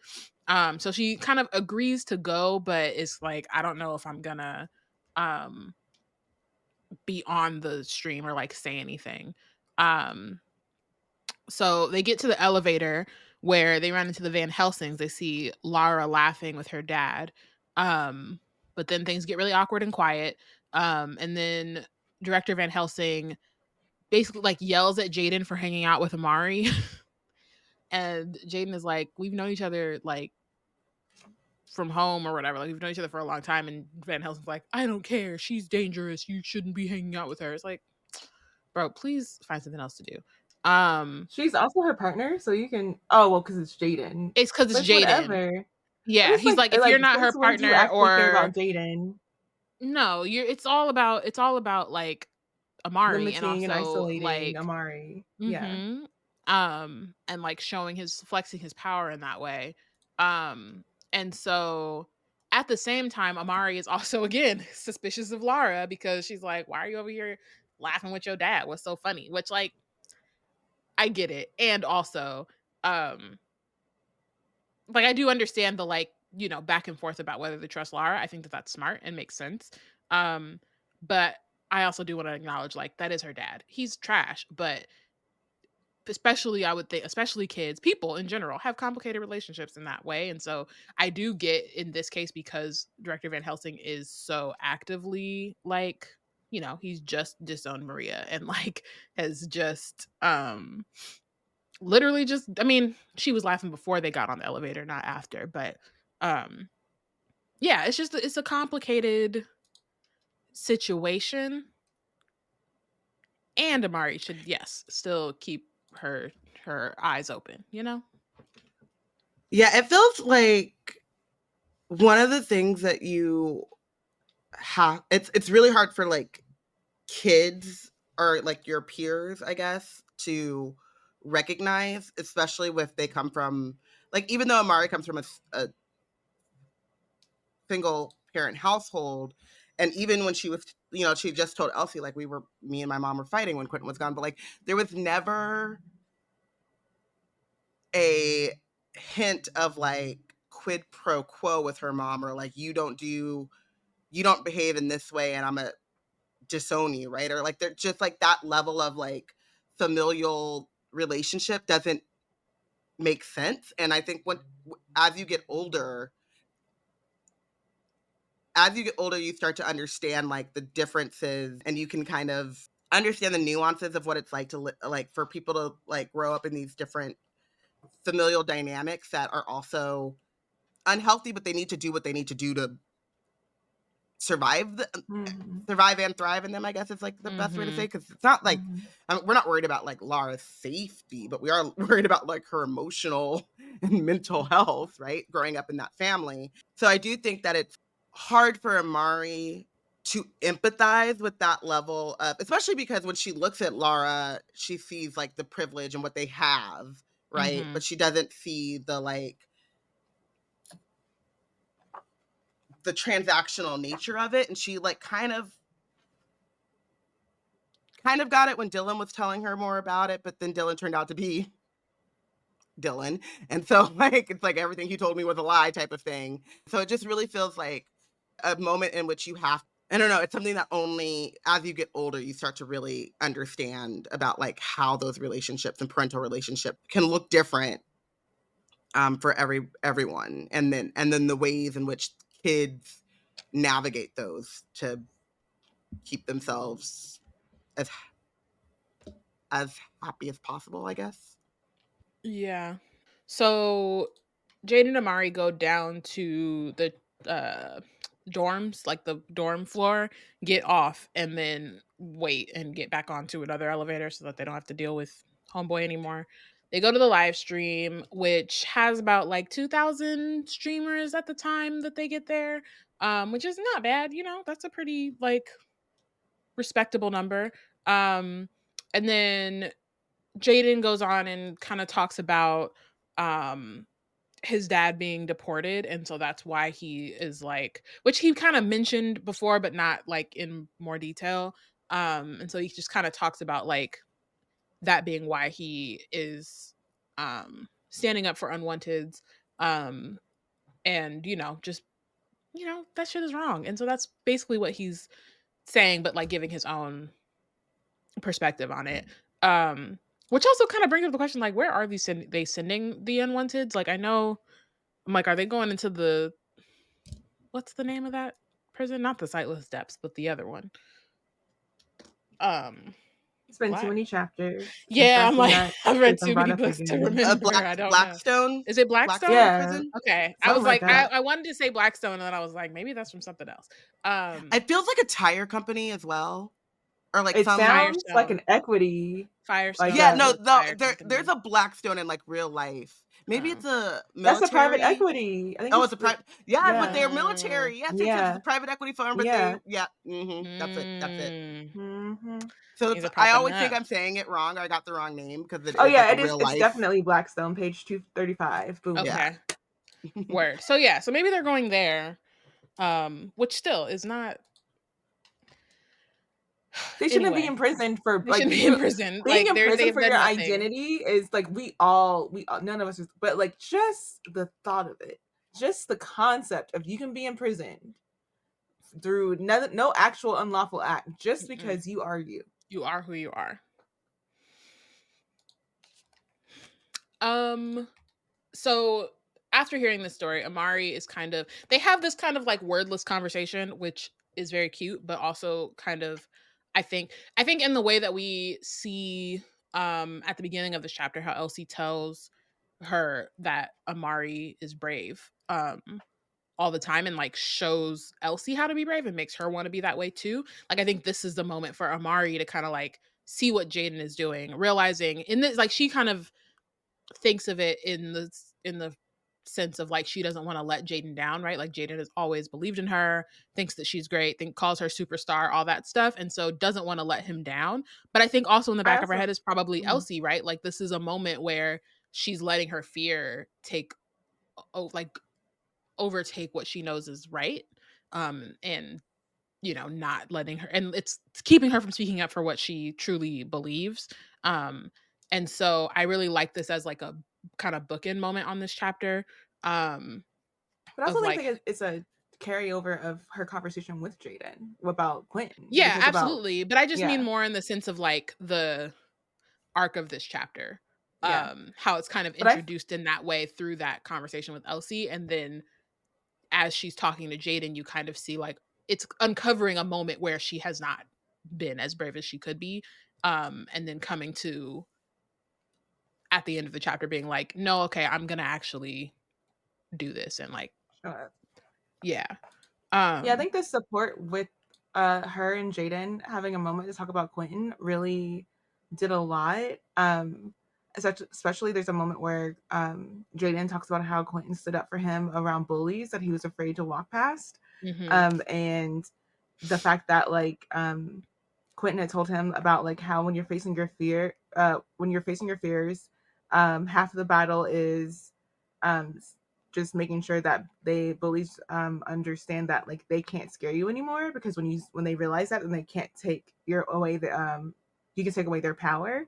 And I mhm, think when you were saying that like how Amari is feeling like bullied and cornered by Bane and Harlow, I think that part of her is taken in that like words from Quentin through Jaden about like you got to stand up or whatever, you got to take away that like their power over you. And I also think that like in that part of her conversation with Jaden, she was also thinking about how um she really needs a win and how she feels like she's failing. And I feel like that the conversation about bravery with Elsie and all of that comes to this moment where Amari feels like she has to get a win, right? And I think mhm. being brave in this moment is a win for her when she's feeling like a big failure, especially with a great game and how she's lost. And I really felt like bad when she was reflecting on her losses with a great game because it's like she's focusing on what went wrong with those moments. And like the Right. first one with the win, sure, whatever. But the second one, she that what went wrong was she just didn't stick her hand into the ring. Like that was Right. She she wasn't won it. quick enough, which we know she's not quick. She She's not wasn't quick quick enough. draw And I think she also like leaders. underestimated Dylan a little bit too. Hmm. Like and She what trusted him too and the much. rules. She trusted him too She's much. playing by these rules that she kind of set for herself, right? Like there are no Hmm. actual Yeah. rules in the game, and she is her with through her own lens of like morality and stuff is playing by that, and then is expecting Dylan to do the same even though she knows that he won't. So it's just like a lot of different things. um but yeah, so say all that to say, she joins the live stream, which then the numbers uptick to like 10,000 in a very small amount of time. And she tells everyone the truth about Maria and what really happened and why she was arrested. Um, and then she also puts on her Nobody's Unwanted pin. And she kind of just apologizes for not, saying these things in the beginning, and for making it, I think she says like making it seem like she was on Harlow's side and like she agrees with what Bane is doing when she doesn't. um and then that's where that chapter ends. The power of social media But I also feel Man. and like a live stream. it was very I'm calling her hashtag honest Amari. Like instead of honest Abe, it's honest Amari because her compulsion in that moment, like Jaden did not know that that's what she had sitting on her heart or on her brain. He just knew that he wanted Amari to like stick up and stand up and for something on live stream. So like the fact that she was just compelled because of her like honesty baseline to just like come out and say everything that like they've been holding against her above her on live stream in this moment like shows you how much like all of the conversation with Elsie and with Jaden about Quentin and all of that, like, has like really just made her be like, I've got to show up here and be honest about everything. But I'm like, she could have said anything. She could have said like, she could have just said like, oh, this is what I don't like. I really I'm an unwanted, and this is how I feel about everything or whatever. But she's like, I'm gonna tell you about the government conspiracy to make sure that I look like, and me and Marie and I look like we're bad magicians. And I just love that, but also kind of like was scared when the first time I read this book, and I was very scared for her in that moment. I'm like, what have you brought upon yourself? Like, you haven't brought it upon yourself, but you kind of like, this is not going to go unremarked or done upon going forward. And Harlow has way too much power. Yeah, I think that it kind of shows how easy it is to let the people in power tell you what the date, like tell you that you're all alone, and tell you that you like no one is going to stick up for you, no one's going to have your side, no one's going to like believe you, type of thing. Mm-hmm. And silence you in that way. And then it's just very easy to see that obviously she knows that like Elsie's got her back, and she's pretty confident, Jaden has her back, and she's not quite sure about Laura, but knows that Laura at least knows the truth, type of thing, so that she knows that there's some comfort in like the people who are closest to me, and like there are some people know the truth, type of thing. But you do feel very unempowered to really like speak up for yourself or hold your ground. And it's very like Kashana says in the chat, like it's very dangerous, and you can be scared for like Amari and what she just did. But to hear Jaden tell her that like is her name Lauren? To hear him say like they're gonna put on this live stream, and they're doing Julia. I don't know where I got Lauren from. It was like Laura, Lauren, that's too close. That Julia's putting this on, like, regardless of whether Amari is going to be involved or not, right? So like there are people, and they're sticking up for her. And then to hear Jaden's story, it just empowers you to be a little bit more confident, and to like, she did put herself in a very scary situation, and it's not the best move if you are trying not. I mean, she's already got the dangerous pin. She's not going to be on the government's good side per se, but if you're trying to like just make it through the summer, it's not the best move, right? Yeah. There are still a lot of other retributions that they can give to you, but I feel like Amari feels like she has more power now, and like in the same way in which Harlow is like harping on her, like, I control the narrative, I control the story. This is a moment in which, like, in a way in which Amari is like, no, I can also control the narrative and the story. So love it for her. Also, yes, agree with you, Kashana. Scared for her too. Both and. Yeah. So getting into that fear, initially Amari is in a place of unsureness, but the thing is, things are looking good so far, because the next day that live stream post is still up. It got a lot of like energy behind it, so much so that the bureau, the Office of Half Truths and Full Covers, had to release a statement that says that like it deeply pains them that Maria Van Helsing stands accused of such awful crimes, and that they had nothing to do with the claims that like Amari made. Amari was half expecting to be like in front of Harlow and Bane again, but is not getting that. I said the next day, but it's like later that evening. But then the thing is that like now that it's all exposed, then Amari's starting to feel like even like more aware of how little evidence they had behind like framing Maria, and like how they really have to like make a case now to like make her look bad. And then there's also a bunch of trending hashtags that Amari keeps getting um tagged to, including Bring Back Maria and The Good Magician. So by the time a Sunday morning happens, she's pretty sure like she's fine. She's not gonna see any direct reprimand right now. Right. And so she's just like, okay, like I'm gonna just continue on doing what I do, which is investigating without knowing how to investigate.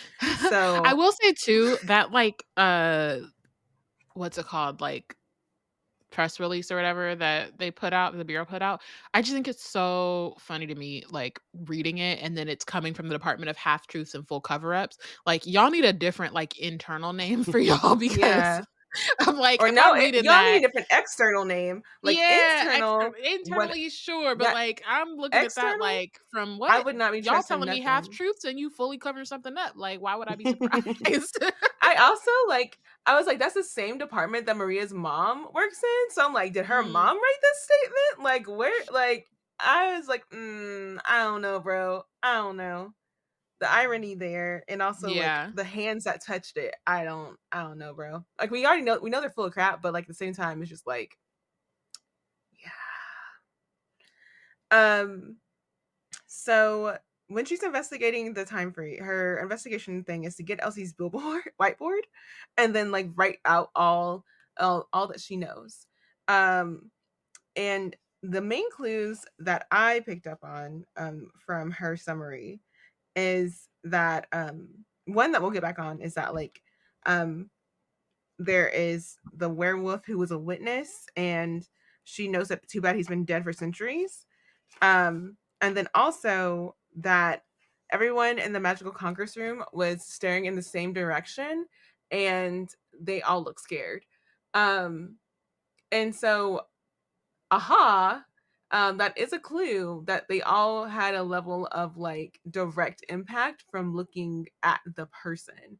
And when we Mhm. find out who the culprit is, we realize that their ability is tied to having the attention of people in that space. Um, and then the other thing that I want to know is that like the based on the tech clues alone, that's the main thing that Amari is using to base it on Dylan. But because she's not a seasoned investigator, I think she's not considering the fact that perhaps it's a cover up of like someone who knows how to make it seem like it's someone else and like they're using Dylan as like the scapegoat for their crime. So those are the two things that I think, as a connoisseur of like cozy mysteries, that I definitely picked up on. And I know the answer for who the culprit is, though. Although I don't really remember exactly how it all went down, because I've not read the book in such a long time. But I do remember the who the answer is, and so I'm like, that's very clear to me, like in the notes that she's written out. And funny for left for her, even if she's written all this, she's just like she does not know what to do. She doesn't feel like she has any leads based on this, and so she's like, well, the only thing I can really do is try to be prepare myself for the next great game thing because I don't know whenever that'll happen. And so she's like, well, because I never know when it's going to happen, there's a high possibility it could happen during class time. So what I'm going to do is practice making an alibi for myself when I'm called out for the great game during class. It's And I'm adorable. laughing because this is another honest Amari moment because she has to practice in front of a mirror lying. Like she has to practice looking sick in front of a mirror. And then she's over talking about like, oh yeah, and I changed my voice too. So now I know I really can drive it home. I'm like, girl, you've never tried to not be sick, go stay home from school and It's play sick before? so it's so cute and honestly smart because again, she's slowly like learning who she is. She knows. She's like, all right. She knows her like And she's like, I haven't had weaknesses. time. Yeah, I think she's like, I haven't had time to like in the past I've been caught off guard, but now I got a whole day. So let me see if I can prepare as much as I can. But the fact that you have to prepare I think she lying about being sick. probably like I mean, I've done this where like she probably tried to do the I'm sick thing, Mhm. and Mama Peters was like, "Girl, who you child please. And she was just like, oh, okay, never gonna do that again. And so she was her mom's a nurse, which makes it worse because like because even every time she like remember she was like, oh, I have a you don't have to drop me off because I have an special top secret thing. And her mom's like, yeah, okay, girl. Which was like, probably you do, but you need to work on you're just no good at this type of thing. But I just feel like the old like play sick thing is just so part of childhood that it's just funny to me that Amari has like in this moment she's like, oh, I've really got to practice, like I need to get it together. And she's also practicing taking a look at her new Weatherist spellbook from Maria. And she noticed, she's like, I'm going to slip to the back because that's where all the intense things are. I don't have time for building up my skills. I need to be ready. This is an intensive.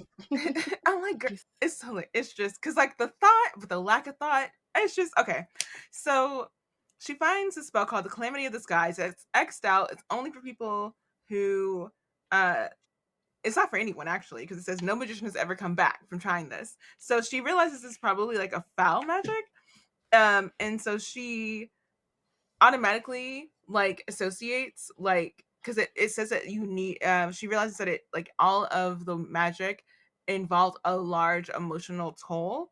And so she's like, is Dylan feeding in a large amount of emotion into his foul magic? What happened to Dylan where he's constantly running off of like big emotion energy? And also, like, what happens when and if that runs out? Like, how much has he already given away of himself? And like, what would that mean if you give more than you actually have? See, this is how we know that Amari and or Dylan is not a Cancer, because my emotions. The limit does not unlimited exist. Power.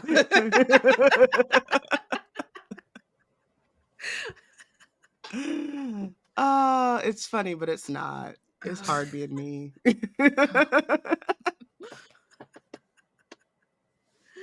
The wherewithal, I could never. I'm saying, no. Kashana, you two Cancers, we out here.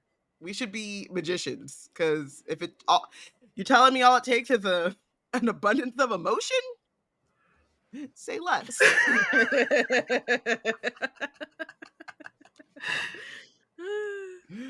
Oh no. Oh yeah, Lena, the aunt from Encanto with the the weather. Yeah, that's her. That'd be her. Yep. So I love how Encanto is like so like I feel like this was what year was this published and what year did Encanto come out? But it's like I don't think like whatever, the timing is funny because it's just like 2022 for this one. But like it's funny because the way that like it's just very relevant, like thinking about emotion and magic has always been a thing, but like the direct correlation between storms and emotion and magic, and then also Jaden with his interest in magical creatures, and then also the baby from Encanto is really cool. So next, Amari is like, I got all this free, like, I swear. It's funny because it's like, this is 3 chapters. And in these 3 chapters are Amari's like 2 days off. And she's just like doing everything. Like, as a person who just puts everything on their plate every day, like, I get it. But also, like, she's doing a lot. She still hasn't slept. No. She's barely slept. It was Saturday night, it's Sunday morning. Yeah, she broke into Friday night. She broke into the Supernatural World Congress. Saturday, she got up early to say hi to Elsie or say bye to Elsie and to hang out with Jaden. And then Sunday, she's like, it's study time, and let me go, talk to my mentor, figure out if he can help me with this investigation that I'm not supposed to be doing. Yeah. So she goes to the office, like Agent Magnus's office, but there's a note on the door saying, if you need me, come find me in this training room. So she wanders up to the training room, but she ends up like becoming a third wheel because what she sees is both Magnus and Agent Fiona like in like cute like dance wear, like just like dancing around in the air using sky sprints. And what she notices most immediately is that like Agent Fiona has on her engagement ring, and it's that huge glimmering rock, and she's like, "Oh, he got money." Agent money. She was like, "Wait, what do deputy directors make? Because he got money." He's always got this ring on her finger.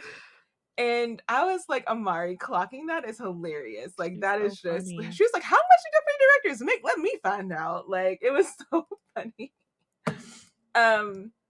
And then whenever they're talking, like Agent Magnus stumbles, and like he and Agent Fiona have a cute moment. They're about to kiss, and Amari's like, "Let me stop y'all there. Do not be kissing in front of me. Yeah, I know y'all don't want that to happen. I don't want it to happen. Hey, what's up? I'm here." She's looking for investigative advice, and so that not only do they give her investigative advice, they also give her advice for like the like feathers she should be ruffling and being careful about that. So they note that they're like, "Oh, so you went to the Magical Congress, eh?" Like they already know it was her. Bro, the fact that they know is so funny. It's That's so what I'm funny. saying. I'm like, they're out that I wrote it down in my notes as they noted her telltale investigating techniques, because that's what it is. Like they Amari investigates like this by not like being like any kind of stealth, nothing. Like this is a clear She's Amari just- Peters behavior behind what just happened on Friday night. But I mean, even if she didn't have like those obvious tells, who else is doing that? I mean, I guess it's the obvious. That is the tell, right? Because like, who else? Right. Who else is doing that? Like, who cares? Like, not who cares, because I'm sure people care enough. But who is reckless enough to do that, and who has big enough stakes to take that risk? You know what I mean? It's like, even if it wasn't like signature Amari, it's like no one else is gonna. But Tristan might but that's what I'm saying. Tristan might do it because he might be like, "Oh, I can't let her show me up again. I'm gonna go and investigate this Congress thing or whatever." Yeah, but they do mention too, like it's the they know that Van Helsing transporter was used, and they know that Lara and Amari are partners. Yeah. And so, and it's funny to me too that they're like, that was smart using that. Fiona's like, I see why you got Lara, why you wanted Lara as your as your partner. It was funny because, and it's so funny because Amari wasn't thinking like that when she chose. That was pure emotion. She was not. Nope. There was no forethought. There was no strategy. Nah, she just wanted Tristan to shut up. Exactly. I love that Magnus just chuckling because he's like, "Oh, good old Van Helsing saw that the device was his device, and then suddenly there's no investigation into who broke into anywhere." It's so funny. See? Yeah. So, she also asked them about like what would they do, because like if they face like a conundrum similar to where she has no leads, and they're like, "Oh, we would go and we'd interview the person that we have as a suspect," because she says she has she's like, "What do you do if you have a suspect or do you have no leads?" And they're like, "Well, then that's when you like have a discussion with the suspect." And she told them that she thinks that the suspect for the time freeze is Dylan, and they're like, "Too bad Dylan has not been seen." And Amari is immediately like, "I'm gonna talk to him." And I'm just like, "Wait, I can talk to Dylan." Right. And I'm like, how much do these adults actually realize that like they know what she's trying to do, but they don't know like how close she is to actually like getting it done or whatever. And so like they're giving her this advice that's general, but like at the same time, homegirl has like means to actually make these things happen, and they don't think she has the means like that or whatever. And that's interesting to me. Like, I'm like, how much are they giving her advice? Like they know that she has the means or don't know that she has the means is like my question for them. So they give her the advice that they should, and she should that they would do that, and they're like, be careful or whatever. And then like when they start getting a little bit like more thought, because Mari's question is also like, how can you tell someone is telling the truth? And then Agent Fiona is like, bro, then it's never a problem for me because I'm me. Like her ability does not allow that to happen. And she's like, excuse me. That sounds like a poor person problem. I have no idea what that would look like. And Magnus just tells her about like looking for body language and other kind of tells. And Amari says it's very helpful. And Fiona's like, I don't like the look on your face. Don't you get any like thought about going and talking to Dylan yourself? And this is when Amari's like, oh, change subject, because I cannot keep an honest face or a I can't lie to them. So she's like, oh, what a She pretty can't lie to anyone. She can't lie to anyone, but like she can't. They're investigators. She's not Right. gonna hold up at all. So she's like, change subject. Oh, what a pretty engagement ring. And then that's when we find out that Asian Magnus don't got no money. That is actually a large moonstone piece that is a Fiona family heirloom, but it's an heirloom because a Fiona family member stole it off of a magician. Like, this is very colonizer behavior. Like, oh, you gotta, I'm arresting you for a crime, but also that ring looks mighty nice. I'm gonna take it. Like, are we? And she's just wearing it out in the open. Like, it's not a problem. And Not only that, but like it's a badge of honor. Yeah. I just.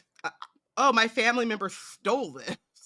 Generations ago, but you know, what'd it do? I mean, it's just like, you know, that other very noble place that collects heirlooms, the British Museum. Mm-hmm. After a certain number of generations, is it theft anymore? If you're the person who benefits from the thievery, You know, why would I consider theft part of the problem? Yeah. So then they like have a little moment where they talk about that or whatever, in their engagement in general. But then like whenever Amari's about to like dip out, Agent Fiona takes a moment to grab her, but take her to the side and be like, hey, do not underestimate how dangerous Harlow is. Like, I was a 12-year-old girl coming off the stage with my new ability, and the first thing Harlow said to me was, don't you ever try to use your ability on me, or you will be... The or was left to her imagination. So that's crazy because, like, she's not like she was the head of a department at that time. Like, folks don't even know who she was really, and so she's just like a really random old person. Like who are you? Who are you? And you just threaten this kid, and like clearly, then you're up to something, right? If you if you don't want your intentions to be read, clearly your intentions aren't. I mean, that's not necessarily true, but from what we know about her, her intentions are not pure. So, but it's also like it takes a certain type of someone. And that type of person cannot have pure intentions to go unprovoked up to a child. Exactly. And say, don't do like, that, or you'll didn't be introduce, sorry. like, it's not like, you know, they got introduced or something and she's like, oh, hi, I'm Harlow. Please don't ever use, or, you know, whatever. Like, it wasn't even like pretending to be organic. She was just like, you, child, what you're not going to do is read my intentions ever. That made me think, like, does she step up to everyone that has noticeably has an ability bestowed onto them that does that or whatever? How many threats is Harlow keeping track of is my question. Like, how many people does she have to be like, okay, let me make sure I stare at this person sideways in the hallway next time I see them, because I don't want them thinking, since I told them 20 years ago, that they can mysteriously just pop. Nah. Right. Always. And I also learned about Elsie, because Elsie can see through auras, but that's not Elsie's ability. So maybe she doesn't know that Elsie has that ability to see her aura. Right. Well, that's like a known thing about werewolves, right? Or is it just because Elsie told? Well, I don't know. Were-dragon, sorry, about that Elsie told Amari that we know. We don't I don't know if it's what's known because she's the only one. one. You know what I mean? Yeah, this is true. Yeah. Yeah. So I think Elsie is skating by without having been confronted by Harlow, simply because Harlow doesn't know what Elsie can do. But I mean, also, Elsie knows that Harlow is not a good person. So is she reading, you know what I mean? Like, we're reading auras, but your aura changes. It's not that it stays the same the whole time. So if Harlow is doing something nefarious or whatever, like and Elsie's around, she can say something. Yeah, but like she still doesn't really know what that is. And like, I think it kind of helps that she is the head of, or she's in half truths and cover ups. Like, your aura is untruthful or whatever. I can tell when you're like lying. It's like, well, she's always lying because that's her job, you know? So I don't, and maybe she doesn't find Elsie to be too much of a threat because of that. Like, Elsie can't really, she can read the aura, but she can't read the intention behind it, as opposed to like Fiona, who's like, oh no, you up to nonsense, right? Like, your intention to do these things is for nefarious purposes. I think Fiona's more dangerous to her than Elsie is. I get it. I just think I want to know the long list of how many threats this lady has out in at any given moment. Because that's true. A lot of people to keep track of. And you know she's keeping track of them all. Mm-hmm. So the next thing we see is Amari going to breakfast in the morning without Elsie, because Elsie's not even on her way back. She stayed an extra night in London. And Laura ends up having breakfast with her instead. And so Laura checks in with her about like, oh, how do you feel about my whole like being on the elevator with my father and chuckling? And Amari's like, oh, you're just doing it to be on your dad's good side, right? Like, you're, because since he's covering for you about the Congress room. And Laura's like, oh, like, yes, obviously. And I'm like, this doesn't feel right to me, but okay, sure, whatever, fine. That's great. She just gave her an excuse without her without having to hear her out for an excuse. Yeah, you gotta let her explain. Yeah, you gotta make her. She's not good at this, y'all. I know, and it's annoying. So, Laura looks relieved. They're like, and then what we find out, what was Laura's, so Laura said, oh, I hate this. This is how, like, this is another reason why this I feel like a very, like, real friendship, because why would a real friend use you in a discussion with their parent about, like, how they're trying to do better than you? And I get it, it's because of Van Helsing and how he is, and that's what appeals to him, but it just feels icky. She's like, yeah, I just told him that I was out there trying to investigate like you did and stand out, you know, and he totally bought it, but he took away her phone as punishment. But like, she's expecting to get it back soon. So the penalty for stealing her father's transporter and going into an exclusive, very yellow taped kind of place is to be like, oh, I'm taking your phone. I mean, Van Helsing doesn't know his kids. He's like, you're a child, right? You're a teenage, you're a preteen. You like your phone and you're shopping. So that's what I'm going to take away from you. Meanwhile, I'm not going to teach you anything about like honesty or integrity. You know what I mean? Like, I'm not going to, I'm just going to be like, oh yeah, that checks out. That makes sense. Give me your phone. Not because you did something wrong, but because you put me in a precarious position at work. Yeah. Mm-hmm. And I got to be seen to have done something to you for that. Mm-hmm. Yep. So they also have a class, in supernatural immersions class, where they're put in the same like living environment as a known murderer. And that murderer is the creature from Black Lagoon, which I also, again, talking about BB Alston's age and where does this probably come from. I just know that my mom, as a Gen Xer, would really would make references to creatures from Black Lagoon. I'd be like, I don't know what that is, but it sounds like you really enjoyed or that traumatized you. So, okay. And there's something about that being a part of their coursework that just feels a little off. And Amari feels a little bit off being in this place, sitting in the same space with that creature from the Black Lagoon.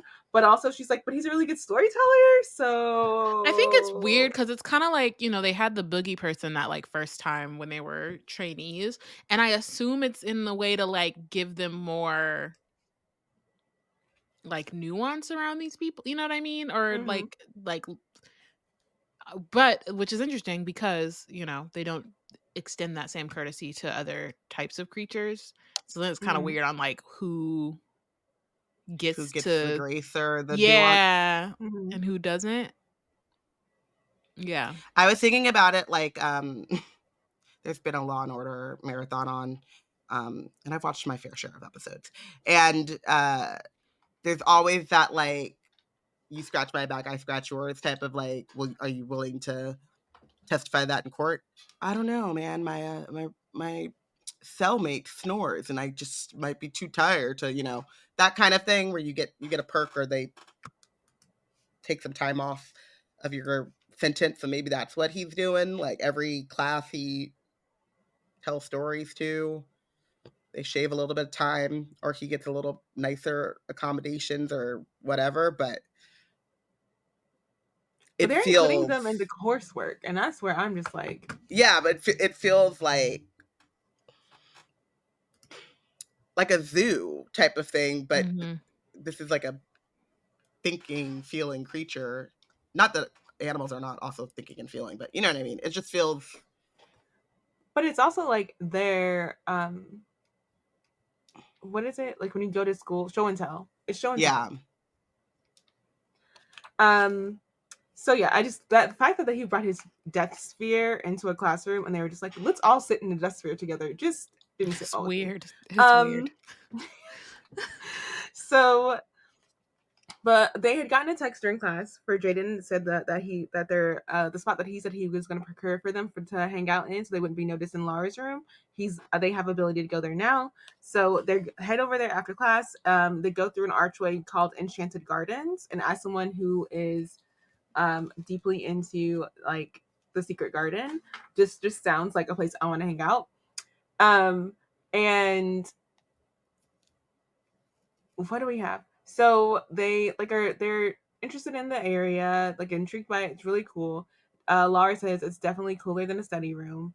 And as they sit there, who shows up but Elsie? So that's great. However, Elsie didn't show up by herself. She shows up with Arthur, and it's like, who invited him? And Elsie was like, oh, well, he just like wants to be part of the investigation, and he was like, uh, he's insisted upon it. And he's like, I not may not be Director Wynn, but I know a lot about time and I can help. And they're like, sure. So they all start having I feel like a discussion. sorry, I feel like the way that first of all, yeah, you definitely need him on your team. Like it's not really it makes sense. But also it's always funny to me the way that they like it's such a like kid way to make friends and to like he's just like, I want to join. They're like, okay. Don't tell nobody. But like that. But also again, like Amari is not like a stringent, oh, we gotta worry about stealth, we gotta worry about like security protocols. Like, no, that's not, there's no like, oh, okay, this is the code word to join our meetings. There's none of that. That's not part of that. So he's like, I'm not gonna tell anyone. And they all start talking about like where Amari is in an investigation, and she's like, okay, so like I have no leads, and but I think Dylan is the most likely suspect. She can't tell them about how she's going to probably question him, so she's like asking them for ideas based on the fact that she has no additional leads. And then Arthur brings up the fact that although that Thomas Fletcher werewolf guy who witnessed the last time freeze is dead, he did recently apply for ghosthood 2 years ago. And he was because Director Wynn made sure to interview him for the Titans of Time.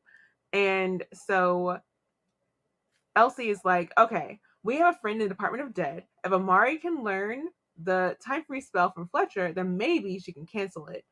And Amari's like, I don't know if I have the right magic, but I can try.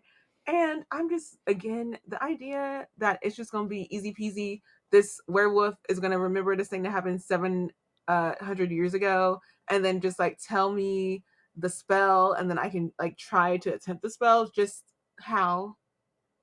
I just have a problem with, how do you apply for ghost? I was gonna say I had questions. Are you a ghost or are you not? Like the bureaucracy is too much. Are you a ghost? That like and then they're like, you're not a registered ghost, so we're going to ghost bust you. I assume it's like, oh, where maybe there's like a spirit world and then you have to like apply to haunt the regular world. That's kind of what I thought. What is it? Because when they went to that like Day of the Dead type of celebration, yeah, and it like was like that? they got to be not that maybe you don't. Maybe it's not exactly the same. Maybe it's just like, oh, just for this like festival, you need a permit or whatever to like you need permits to sell things or whatever. Bureaucracy has gone too far. To come up to I don't know, but it was very interesting to me. that you can apply for ghosthood. And like, what made him want to do it now as opposed to like 700 years ago? 700 years ago. It's just curious. Where has he been this whole time? Has he not been a ghost? That's why That's I what I'm assume they have saying. that's why I assume they have their own world, and you have to apply. Applying for ghosthood to me sounds like you apply to like come back to Come the back Re-enter. to the re-enter the like living world. And like, you know, I assume haunt. Like, I don't know. That doesn't necessarily mean you're scaring people, but like that you're just, yeah, I don't know. Yeah. So we end the chapter. I'm definitely applying to haunt people. We end the chapter. Says the person who admits to being like highly emotional. So you're just like, we're gonna just bring all that energy into your hauntings. Yeah. Love that for who your chosen folk. Whoever the last person to make me mad was, you better hope our last interaction was healthy. That's just so funny. Oh my gosh, the way that you could use that as a threat to people, like, you better be careful or I'm gonna hunt you. I'm saying. Oh gosh. Okay. So we end the chapter with Amari realizing she has more collaborators than she thought. Everyone's kind of joking, like helped along by Jaden, who's very like, yeah, thank me for the space. And Arthur's like, yeah, thank me for that clue. And you know, like, everybody's like owning how they're like helping everything move forward. And I love that. And it's cute. And that's where we end. All right. So who is your real MVP? I'm going to say it's Jaden. I feel like we didn't spend a lot of time on it in the conversation, but in the like reading of it, I was like very taken with how Jaden was like exactly the friend that Amari needed in this moment of like feeling like Elsie was leaving her, feeling like a failure because of how she's not done well in the great game. And Quentin's not really, she's not able to even talk to Quentin right now because Maria's not there. So him being there to remind her of how Quentin would stand up for them and how he would especially be standing up for them as they were feeling down, and him being willing to be that person for her to talk to about Quentin without fail and whenever she needed to is just such a great kind of pocket to hold as a friend. And as a person, again, like reflecting back what that person needs back to them, and they're willing to do that for each other, just like was just really cute for me. And I also feel like in that, like the way that Jaden showed up, and like this is his first time he's being part of her investigation, the way that he's just like keeping the energy like light and fun, it made me feel like maybe Amari would give Jaden MVP for these chapters, because like she really did get a lot of like levity when she's feeling down from just being able to like talk to him about stuff. And he, even whenever Van Helsing, who he's never had to like, we haven't seen him have to interact with Van Helsing, but here's this big director adult talking down on you for hanging out with your friend, and he was unfazed by it. And I'm like, that is true friendship, and I love that for Amari and Jaden. Yeah, my initial MVP was Amari when I was reading, but like as our discussion was going on, like Jaden's my MVP too for pretty much the same reasons. I feel like he also like pushed Amari in this like section as well.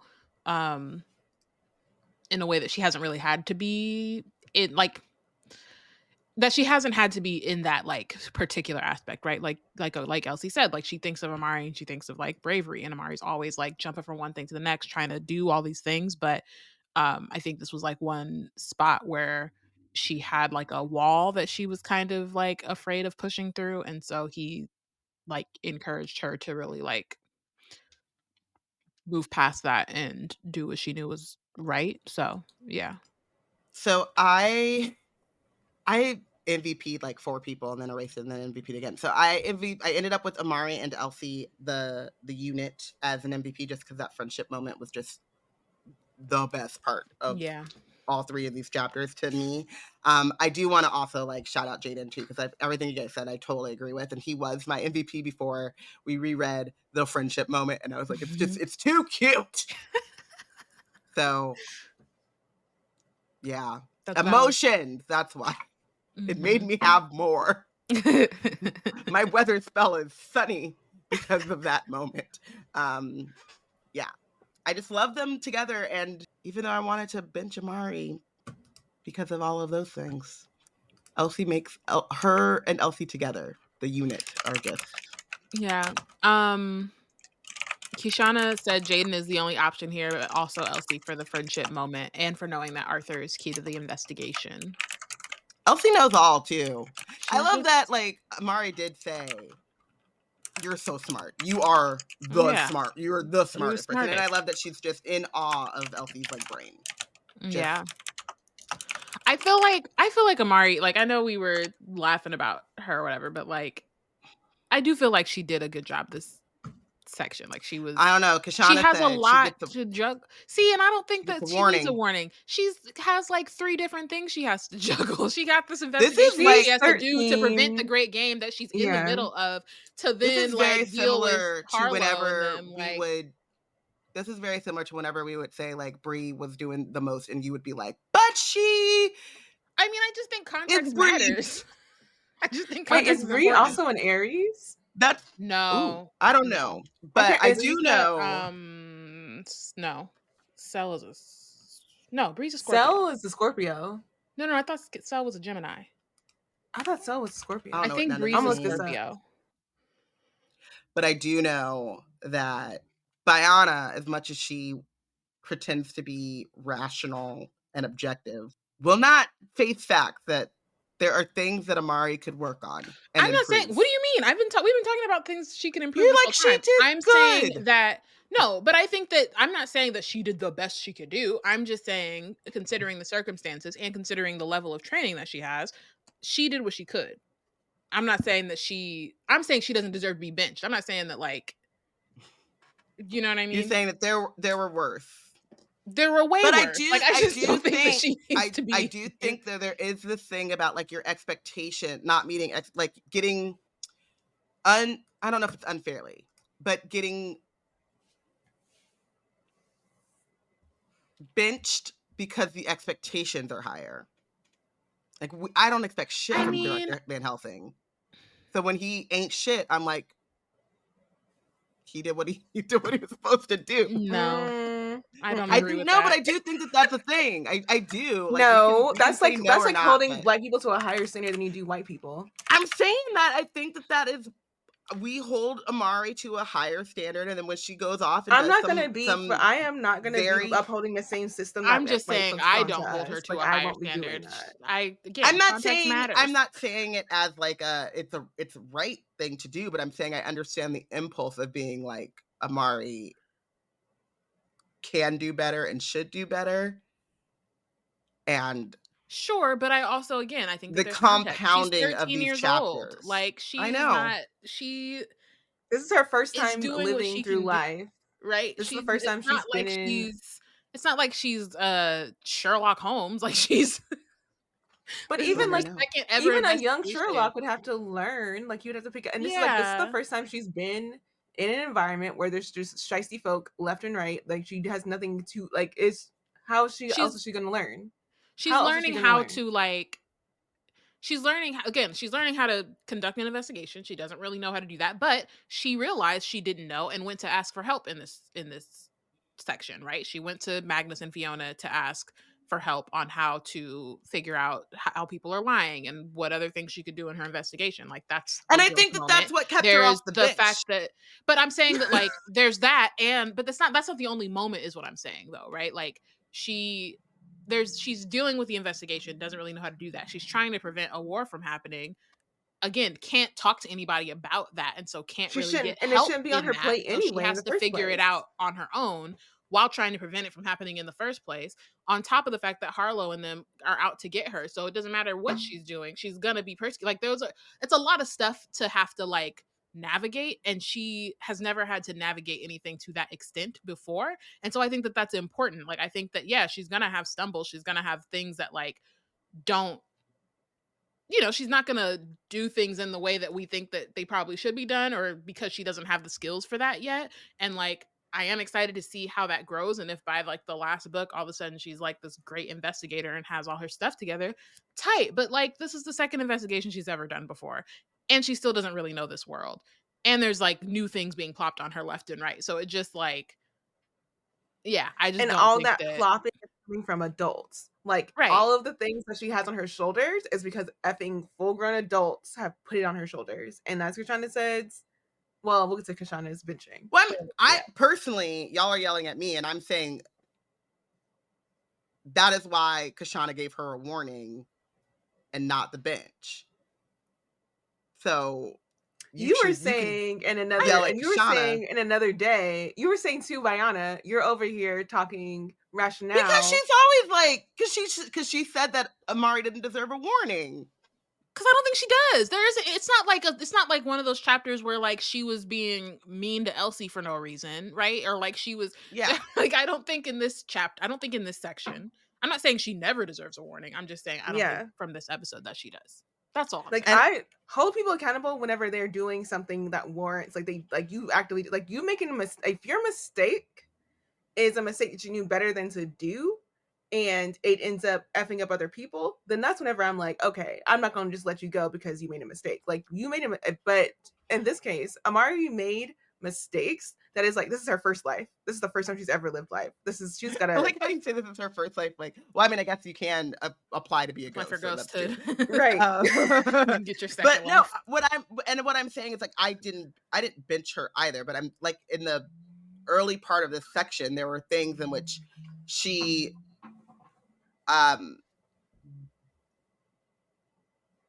has experience before, like just like we talked about with her like trusting Laura to just tell her the truth, right? She's like, you're not trying to trick me, and Laura says no, and she goes, okay. Like that kind But of, it's her like first that kind of life. stuff. It is like, that's not her first time, because It's her first life. She just has not. She's not built up enough. It's her first life. It's not because it's true. Say she's It's so young. funny. No, I because mean, I and, was like, 13. I'm skeptical. Like, I was 13. Yeah. And How many skeptical lives of are things. you on? Huh? How many lives? Is this not your first life? But that's what I'm saying, though. Like, I'm not going to put it on age, because it's not on age. It's on the fact that, like, there's different strokes for different folks. Yes, it was my first. I mean, I don't know. I'm an old soul. Perhaps I'm not. So perhaps this is life number 3. But like, the skepticism that I grew up with was because of my environment. That's why I mentioned her environment. This is the first time she's been in this shicey people environment. Like, she's got to pick things But up. that's not what I'm quicker than her saying. brain Is, is and we getting should it move down. on. It's going to put down. Yeah. We should move on. But I'm saying that's not exactly true, because she has dealt with this from the girls in her old school, But it's not the lying same on her level of name. She dealt with this with Dylan. Like, she just, like, I'm saying, in the same way that you're like, she needs to be more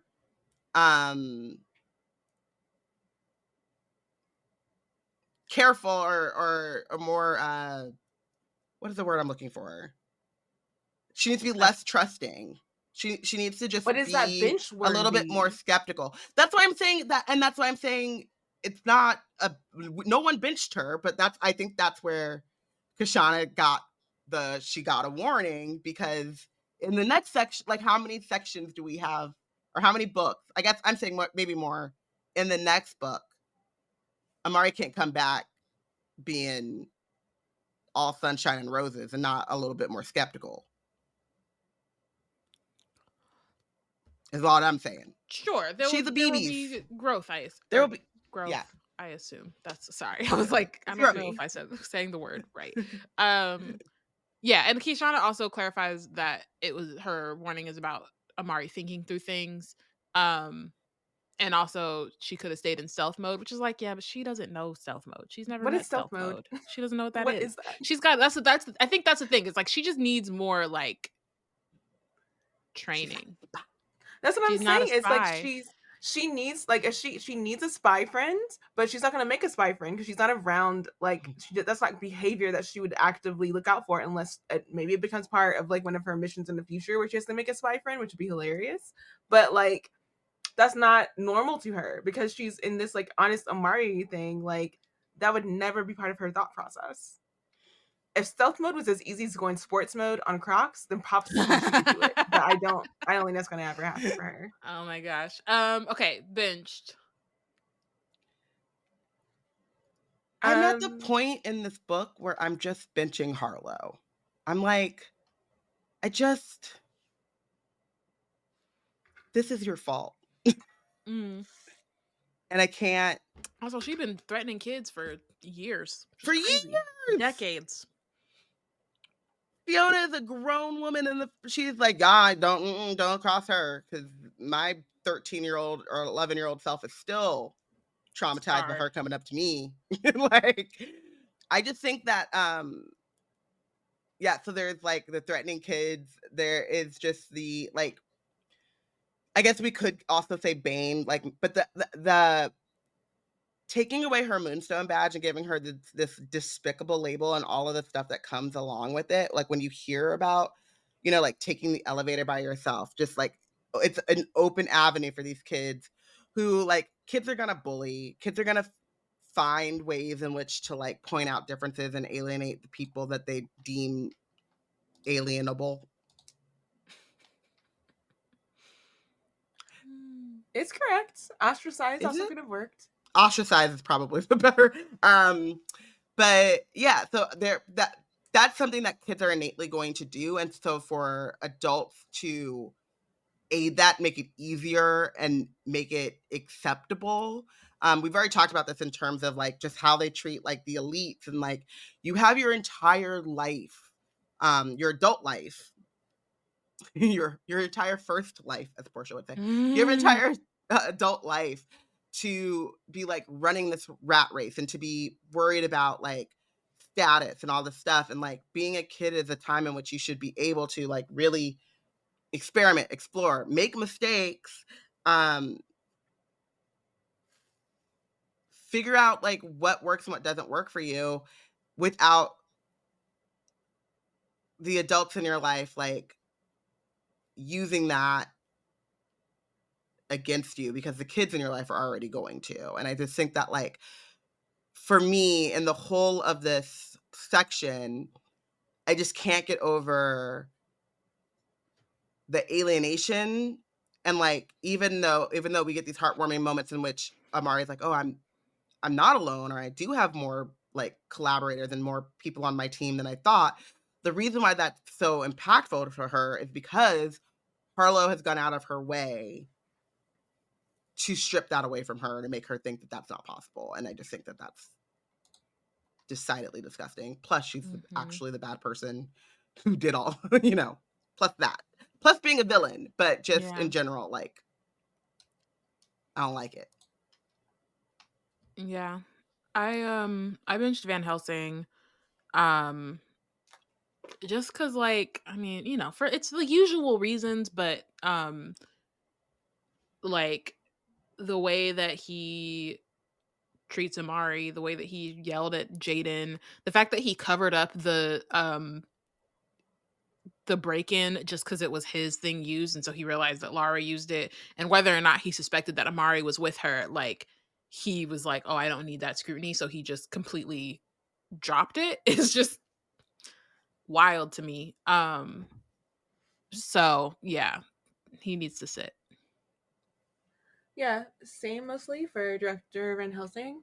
I also, like, it's in a way that, like, he was the active person this episode, being an awful and holding up the progress, like, in a way, and reinforcing the boundary of, like, elitism or whatever, and, like, who, like, and trying to make Jaden kind of be part of that.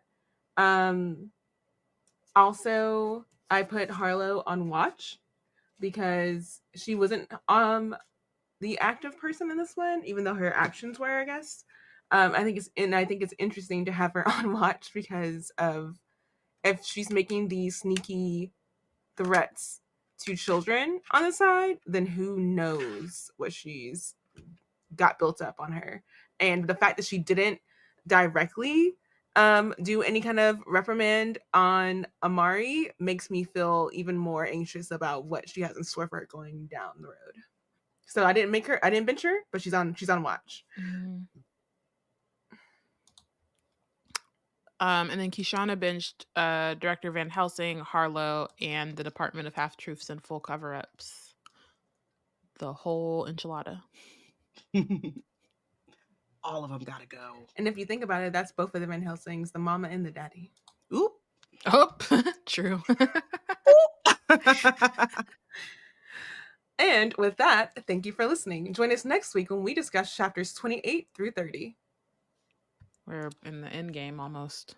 Oh, wow. Wither Team is a part of the Black Nerds Crate Collective. If you want to keep up with our content, you can check out our website at blacknerdscrate.com.